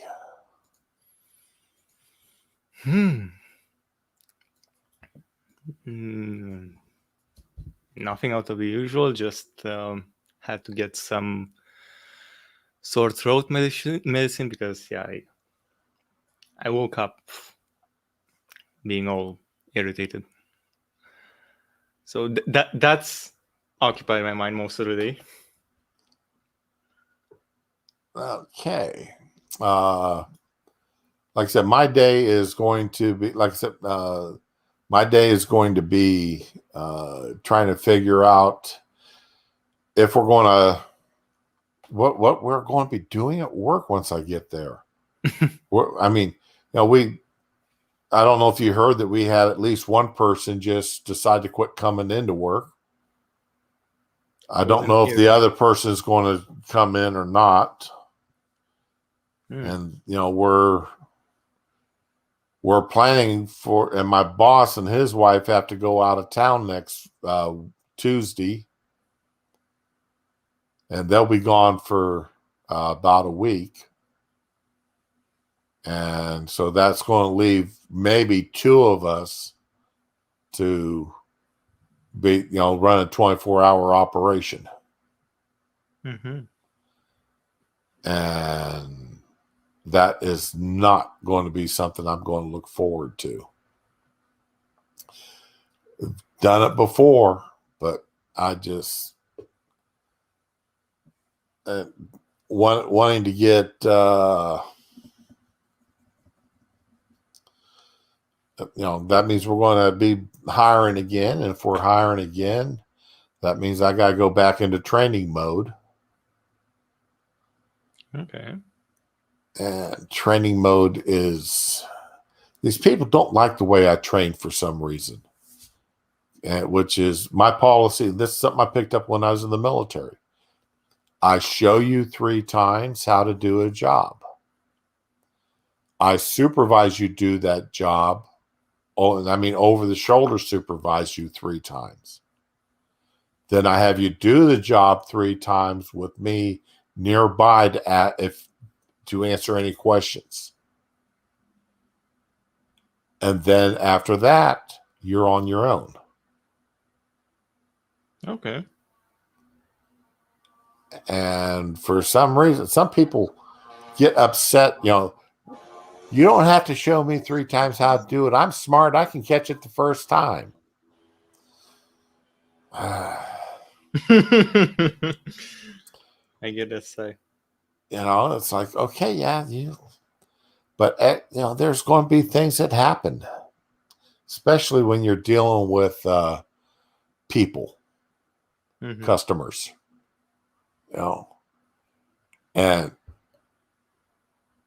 were you ever watching the TV show House? House MD? That's the only Yes. Oh, House. Yeah. Yes. Okay. Remember his philosophy of life? People lie. Mm-hmm. Okay. Well, that is so very true. People lie, and they lie. They will lie to your face, and they will do it with a straight face, Mm-hmm. And all you could do is say, all right, if I catch you, and our big thing is how many people are going to be using the facility, and what kind of pets are you bringing with you? Because there are some pets we don't allow. Mm-hmm. And inevitably, they're going to tell us, lie on how many people they're going to be bringing into the facility. Inevitably. That's the biggest lie. And then they get mad when we keep their deposit.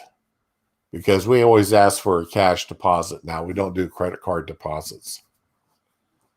And our minimum deposit is $60. 16 or 60. 60. Oh.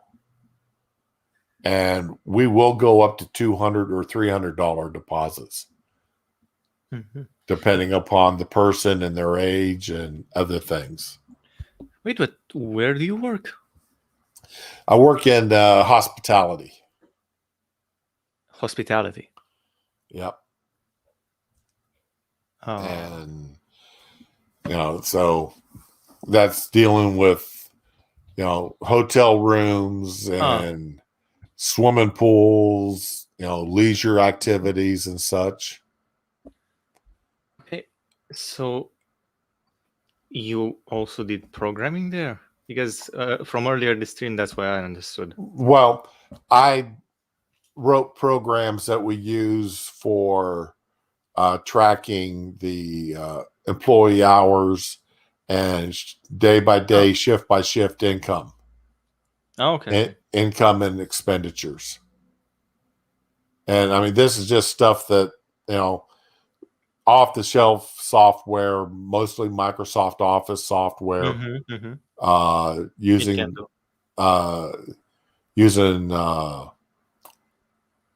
Excel spreadsheets and the database, and having them work hand in hand with each other, where I can it's a lot easier to pull up the information that way versus going to because the software that the corporation has us use, if you want to know this, you have to run this report. But if you want to know this and this, and then you have to run 3 or 4 different reports and then look at them to get a picture of what's going on. Mm-hmm. So what I did was I said, okay, I'm going to run these reports. I'm going to take the data out and I'm going to put it into, the database file. Some goes in, and the database and the work spreadsheets work hand in hand to where I want to look up a specific daily. I want to look up at employee. I want to look up Joe and see how, when he's working the shift, how he does. How many walk-ins does he put into the facility versus reservations? How many people that come in and talk to him about doing business with us? How many he actually closes the deals with? Mm-hmm. And versus having, I can pull that up now using the programs I wrote for, over a 3 or 4 month period versus, using the corporate software. I've got to pull up 8 or 9 different reports and then figure it out from there. Yeah, that's much better how to do that. It gives us a better idea of how individuals do. Plus, I've got it where it graphs out seasonal income, where we can project what our rates need to, if, we notice that, we get huge influxes during this season, we can increase the rates in advance. Or if we're noticing that during this season, we're not getting as much business on a consistent basis, we can take and try to, do targeted advertising or whatever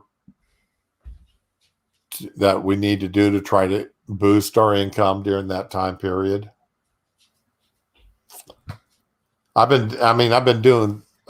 started building that up about a year or so after I started working for them. So, yeah, they've got 15 years worth of data that I've put into the system for them. And I really don't want to see it get screwed up. They don't want to see it get screwed up. That's why they're saying, please don't retire. Stay here on a part-time basis to keep the computer system running. Yeah, I see why they do that. So, but anyway, long story for what I've done. Boring story. But that's part of the job, you know. Not everything you do in your job is exciting. You're not going to catch that guy cutting holes in mattresses to have sex with it every week. Every week. You know, you're not going to have the college kids coming in and locking their naked roommate out of the room until they run around the swimming pool buck naked. That happens during spring break every year. Oh. You know, catch the couple getting a little too amorous in the stairwell.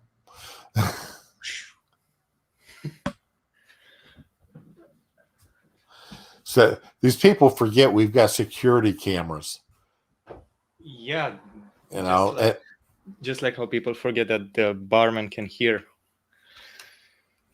what they're saying. Oh, yeah. Yeah, and the thing is, I've got a big monitor, 40-inch monitor right there on the wall at the check-in desk. And it shows 16 of the 20-some cameras right there at all times. So, you know, when they check in, they're watching. They can see our security system. see where we've got cameras. Morning, Lazo. How you doing today?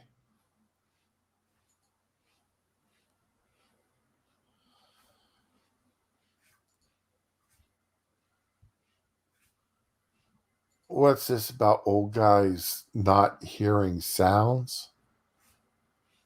I mean, it's part of how the ear develops. After a certain while, it cuts off the highest and lowest frequencies. I don't remember. Oh, yeah. Well, we're working on the flight line for 20 years around loud aircraft engines. That has a tendency to deafen you a wee bit. So, all right. It is 11:20 my time. I've got to start getting ready to go to work. I haven't cooked up anything yet to take into work for me for supper. And got to take my puppy out for a walk before I leave and everything. So I need to get cruising. Thanks for coming on, Mass. Yeah. I appreciate Nice you. You're always welcome. Neil, thanks for showing us your handiwork around your house. Yeah, we enjoy. Dar, let's see. This is Thursday, right? It is. Yes. Okay, tomorrow we are doing the second half of the ranked top 100 science fiction books. Ooh. Okay. If you want to see the first half, look at last Friday's stream. Tomorrow we're the first 50 books. Tomorrow we're doing the second 50, and that's going. And Dar will be on with me, and of course anybody else is more than welcome to join in if you want to chime in about books that you feel should or shouldn't be in this ranked listing. We found several books. It's like, what the hell? How is this ranked in the top 50 science fiction books ever written? Like A Wrinkle in Time. I'd never heard of that book until the movie came out. Yeah. And it was in the top 50. Oh, that's not your house? Oh, okay, Neil. So anyway, so please, join us tomorrow if you're interested in sci-fi books. We're going to try to sort of do that. We found several listings that we want to look at. So that's going to be the next few Fridays. We're going to do that.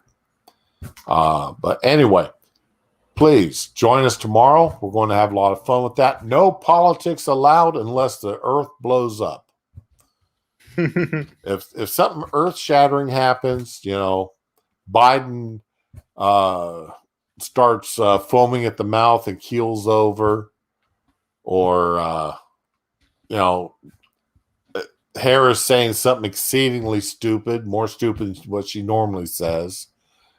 Afghanistan blows up, or Europe goes to war, or something. No politics no politics allowed tomorrow. In other words.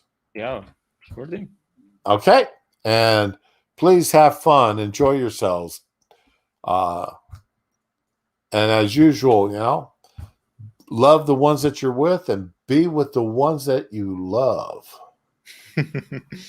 Because that is the only way you're going to get through life in a good way. I got you. All right. And I just missed I wasn't even looking at the private chat there, Mass. I'm sorry. Yeah, I mainly came here when I heard the laser thing, because that I had a little bit to say on. Oh, okay. Well, what you got to say about laser sights? Well, I did some astronomy, and even during the nighttime, we don't use red lasers. We use green lasers because, green is the easiest color of light to see. Yes, it is. Mm-hmm. Especially with old eyesight. A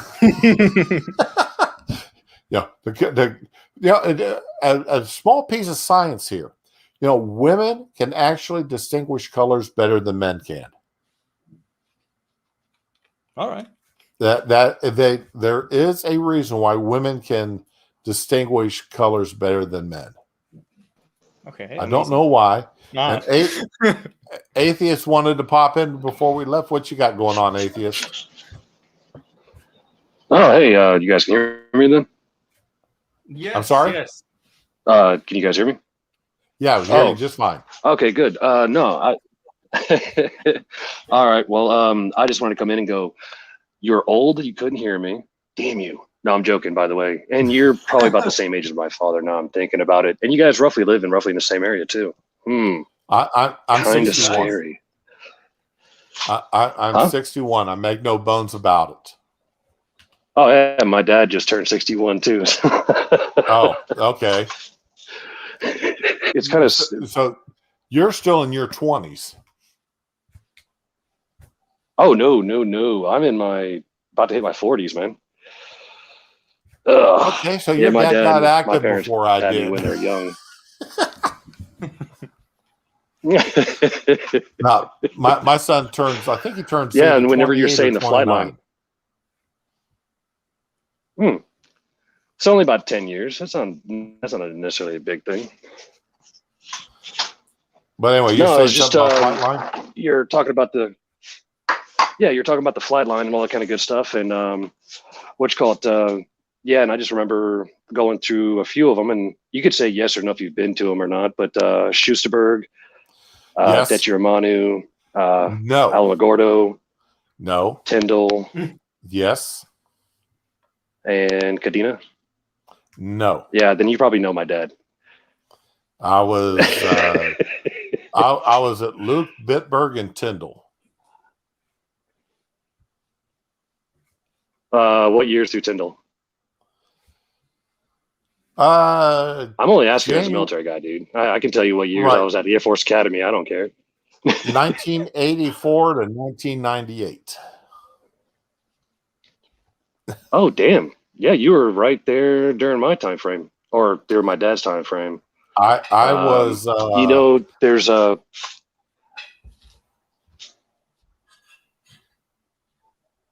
go because ahead. we got forced over to Kadena. We got forced over to Kadena when the 22s came in. That was in '95, I want to say Okay, yeah, that '96, sounds about sometime right. in that area. Yeah, so that's when we got because my dad was a crew chief for the 15s. Crap, I'm kind of trying to think of the fighter squadron there now. It wasn't the Dirty Well, Dozen, was it? at Tyndall, he was either in the first, second, or 95th. What? That doesn't sound familiar. At Tyndall Air Force Base, there was only Then 3 again, I was only squadrons of F-15s. You had the first, the second, the first with Miss Fury, the second with the Horny Horse, and the 95th with Mr. Bones. Mr. Bones. Okay, there we go. Sorry, that was the one that I didn't recognize, or I don't recognize the squadrons just because I remembered the patches. That's why I said So like the patches. And depending on yeah, the because year, the first fighter squadron either had a Griffin or which was a redo of the original patch, and then we got the original patch back, which was Miss Fury. Okay, because a certain general's wife did not like Miss Fury. The original Miss Fury was topless, sitting on as a female, topless, sitting on a cloud, holding a skull in her hand. Well, when they reactivated the first, they didn't like a certain general's wife didn't like the woman, so they redesigned it with a griffin on a cloud. Well, General Chuck Yeager had been a squadron commander for the first fighter squadron. No kidding. Right. And he got rather upset. And when General Yeager spoke at the time, people in the Pentagon still jumped. And he got it switched back to Miss Fury. So. And instead of being topless, they put a top on her. Wait, that's a better known general? Because, the next book I'm going through on my reading stream is exactly about generals. Okay. And General Chuck Yeager, he up until the day he died, he had a lot of pull in the military still. And he was an amazing person when you read his life story and everything he did. Mm-hmm. So, yeah, if your dad was down, Atheist, if your dad was down in the 95th and was a nose picker, and yes, tell him a pointy head called him a nose picker. A pointy head called him a nose picker. All right. Okay. All right. Well, then he might. Well, the what's called the yeah. Yeah. If he was a crew chief, he was a nose picker. Yeah, I think that's what he called himself as well. Yeah. But he probably hasn't heard the term in freaking forever though. Well, and I'm still trying to. Yeah. It's the sad thing is, this political correctness has hit the flight line. I was talking to a young F-22 crew chief a few months. It's been about a year now. His wife worked at Best Buy, and we happened to be talking to her about some equipment the wife and I was looking at buying, and she was a sales rep for. And then he happened to pop in and said he was a crew chief, and I made the comment, so you're a nose picker. And he just sort of looked at me like, what are you talking about? And I said, okay, launch and lounge? And he's like, still, just shaking his head. And I said, all right, so you've never heard those terms. He goes, no. I said, well, how about bubble chaser, spark chaser, pointy head, load toads? And he's going, and he's like, what are you talking about? And I'm like, that's what we used to call the different specialties on the flight line. Crew chiefs were nose pickers, avionics were pointy heads, hydraulics were bubble chasers, electrics were spark chasers, engine troops were suck and blows. It's so cool. Well, the engines suck in the air, then blow it out the back end. And he's like, oh no, we don't call people that anymore. That's too derogatory. Oh my God. They fire fry. Yeah. They did the same thing with the guys that were running the fuel trucks, whenever they used to go through and haze them and go like, hey, I need you to get me a sample from the exhaust. Right. And they have them go out there with a big mason jar, and then the truck starts up and they try to capture as much. But that was just a little trick that they played on the new guys. That shit doesn't even happen anymore. Well, I mean, we would send guys after vortex generator fluid. Okay. Now, to understand what a vortex generator is on a fighter aircraft, is a metal blade above the missiles that helps push the missiles away from the aircraft because it generates a vortex in the wind. All right. Okay. And that's all it is a metal blade that's attached to the airframe. It's of a special design, put in a specific area that when the missiles are released, it helps push the missile away from the aircraft. It basically creates like a pocket of like low resistance air kind of thing. So it just flops or falls away versus flying back. Right. And so we'd send people out for vortex generator fluid. Send them out for a yard of flight line. We'd get the pilot to come out and pat his pockets down and say, oh crap, man, I forgot my keys. Run back to the ops for me and get my keys for me. Oh, that'd always be the good one. I mean, that was fun. We'd set up with the people in Tool Crib to take leak tech, which is nothing but soapy water, and type up and relabel it as vortex generator fluid. To give to the guy to bring out to us. Then stand behind the engines with a big black garbage bag to catch the exhaust for testing. We did a lot of things. Oh, I was. There's also one thing. Anyway, long story short on this one, in a sense, one of the guys that I had to go to a facility for a while. Let's just put it that way. And I got to meet a lot of the military guys had the same condition I did. And then one of the guys, he was we called him Chief. He was a retired pararescue. Had half his body was replaced with freaking titanium parts. I mean, but he was still jumping and still doing missions, even as a chief. And he looks at my name. He goes, "Are you related to?" I was like, "Oh shit, what does this mean now?" Yeah, people that are outside the military don't realize how small the military really is, or how small the world is with the military. But there was a guy that for like 2 years, he was one of my dad's troops. And when we get to Okinawa, and my dad burned through, he got to master in 11 years. He was a quick burner. Fast burner. And fast burner. And then after that, he was like, it's too political for it getting up any higher kind of thing. So the last 10 years, he was just an E7. And you're talking to the reason why he never made E8. That's another story on that. We get to Okinawa, and then my dad goes, and my dad's like showed me a newspaper. He's like, yeah, that guy used to be my troop. And he was one of the guys that went behind the lines during the Sarajevo, and it wasn't Sarajevo, it was Bosnia Herzegovina, I want to say, like behind enemy lines. You know, the Owen Wilson reenactment, that Right. movie.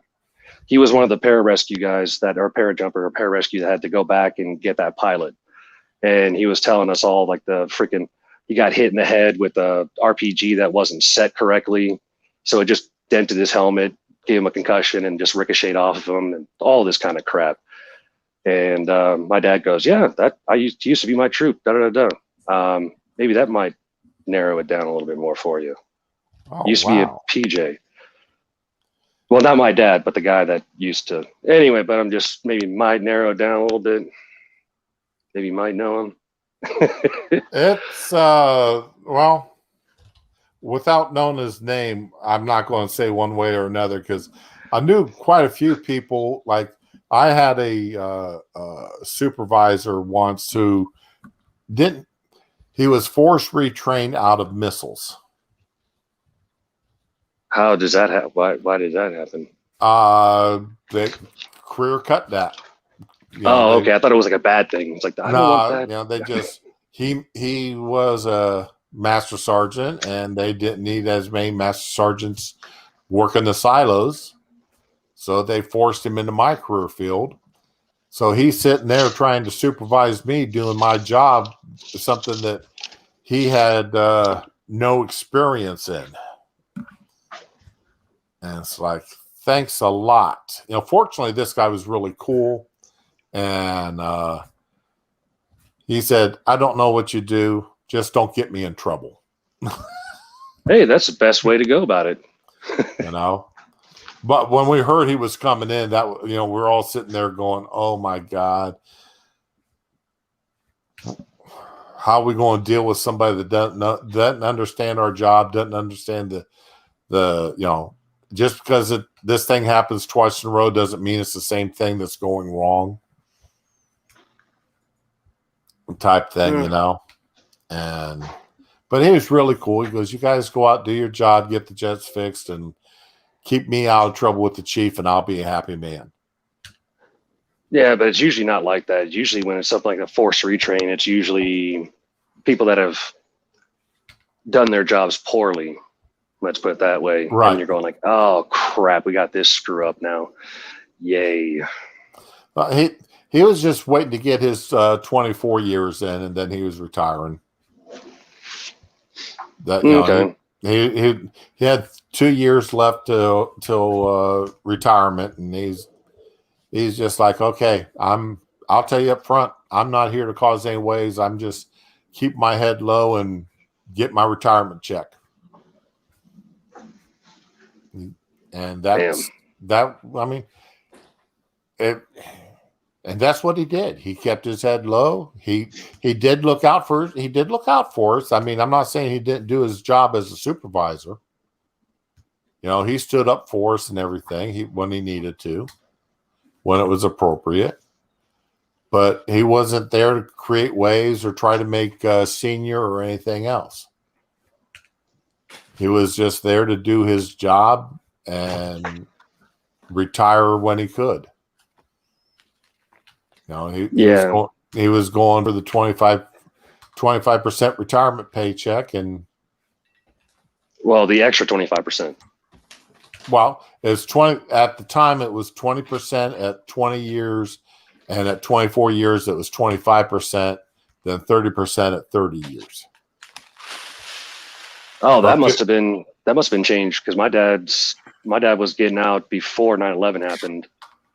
Or wait a minute, I'm sorry, I'm backing up. It was 50. It's 50% at 20.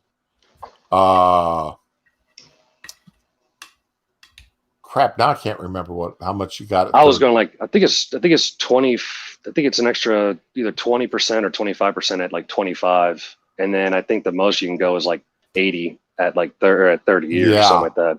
Yeah, something. Yeah, you're right. I was getting my numbers screwed up there. But yeah. He was just going for his max retirement that he could do. He wasn't there to buck the system. You know, he was there to protect the troops and write his EPRs and fill that seat and keep us, he made us promise we'd keep him out of trouble and he'd keep us out of trouble. And that was absolutely perfect because we really had our avionics team that we had. I would put that team up against any other avionics team in the Air Force for working on the F-15. We had some of the most amazing maintenance guys. This is back in the day of the old paper tech data TOs and such, and these people could read schematics like no one could believe. And yeah, the only universal that I know about my dad, and I'll leave after this. I apologize, guys. No, to chat. No need to apologize. No, no. The one thing that my dad had a universal hatred for with all aircraft was that no matter what, it was always broken when it hit the ground. It didn't matter what it was. Every time it went up, it came down broken for every aircraft. That's what he hated the most about him. He loved the SR-71 though. Oh, I've got an SR-71 story for a later date. Oh yeah, no. But I mean, just saying, like, yeah. And I've got a. Well, actually, it was a TF-71. Was it the NASA version or the trainer version? It was the trainer version. Ah, okay. But I've got a story for a later date. But I really do have to go. It is now 11:45 my time. Yep. Sorry for bothering you, man. No, man. No bother. Don't bother, man. It is not a bother. This is. I mean, I spent 20 years of my life working on aircraft, or in a related field around aircraft working. Everything from debriefing to hands-on maintenance to funding, contracting, security. Both ComSec and physical security. Did you ever do the FOD truck? FOD truck? I did more FOD walks than I care to count. We didn't have a FOD truck. We did physical FOD the last couple walks. years. Yeah, the last couple of years when my dad didn't make senior or E8, he was like, screw it, just put me in the lowest responsible job that you have. And they basically put him in FOD and or environmental FOD, something like that on Cadena. And comes back one day, back to the house, and he goes, I found this on the flight line, and we don't know where it came from. None of the planes are missing parts, nothing. And here's a blade that was about, it still had, it looked like a helicopter, like the attachment points, but it was a sheared off blade, and then it had like this massive knuckle that it attached to, and it was just laying on the flight line, just laying there. And planes are taking off, all that kind of good shit. And he goes, where'd this come from? And everyone, they had to shut down the flight line until they found out where it came from, and no one could find out where it came from. It was just sitting there. So I've been there when they've shut down flight lines because somebody found something, and it's like, okay, which aircraft is missing this? And they only theorize that maybe one of the Marine bases or maybe the Army base flew a helicopter over our area. But then it's like this piece looks like it's important. How come the helicopter, we didn't get any reports of helicopters being down or anything like that? And yeah, that was just my dad has it. I think he still has it in his house in Florida. Got it mounted. Origin unknown. One of the things here about the military bases, flight line bases with flying aircraft, we get scheduled for 60 to 100 sorties a day, flights going up. Okay. All right. And when something like that happens, all flying stops. Period. Nothing. No, not a wheel is turned until that part is located and where it came from is found. And everybody that knows anything about the aircraft is sent out and start doing inspections. And it'd be nothing to see a base shut down. And when it's a training base, it's even, well, it doesn't matter, training base or an operational base. When you can't fly a plane because a jet until something like that is found, you've got generals and full bird colonels out there breathing down your neck. You can imagine. And supervising and demanding that they want answers, and they want answers 2 minutes ago. It's not a pretty sight. It's even worse when you lose a plane, especially if it's a single plane accident. Because they come down on the hard on the crew chief, and then they go through the book to make sure that you follow every instruction. Well, not only that, but they ground the rest thing. of the fleet until they determine what caused that first jet to go down. Or they ground all flying until they determine what happened. And was it pilot? Is it something? Especially if it is, could this have been something besides pilot error? Was it a mechanical malfunction? And they're really concerned about mechanical malfunctions because they don't want to lose more aircraft and they don't want to lose more pilots. Mm-hmm. That's a lot of money on top of the life being lost or potential lives being lost. So anyway, we're going to keep talking. We're going to keep talking on this crap all night for another until I got to leave for work. Yeah, and that's not good. So thank you much for coming on. And Atheist, man, thank you for having me on, man. Yeah, if you want to DM me some more information that maybe I can tell you whether or not I know your dad, that's up to you. Or if you're, you guys might have some interesting stories to shoot back and forth. If your dad wants to know whether or not he knows me, I was down in the 1st Fighter Squadron. I will say that. So I got there in January of '84 and retired 1 July of '98. Yeah, my dad retired after you did, though. That's kind of weird. So, well, I enlisted. Well, yeah, well, see, he also put in more years than I did. I only put in 20. So your dad went longer than 20 years. Yeah, he had that. Yeah, he did that mandatory. What was it? After 9/11, mandatory holding. Okay. Well, yeah. Well, see, I retired before 9/11, and I mean, I enlisted in '78. So I don't know when your dad enlisted.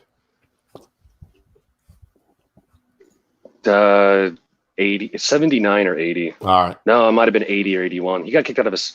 Anyway, yeah. Yeah, whatever. But anyway, yeah. If y'all, long story on that one, but yeah.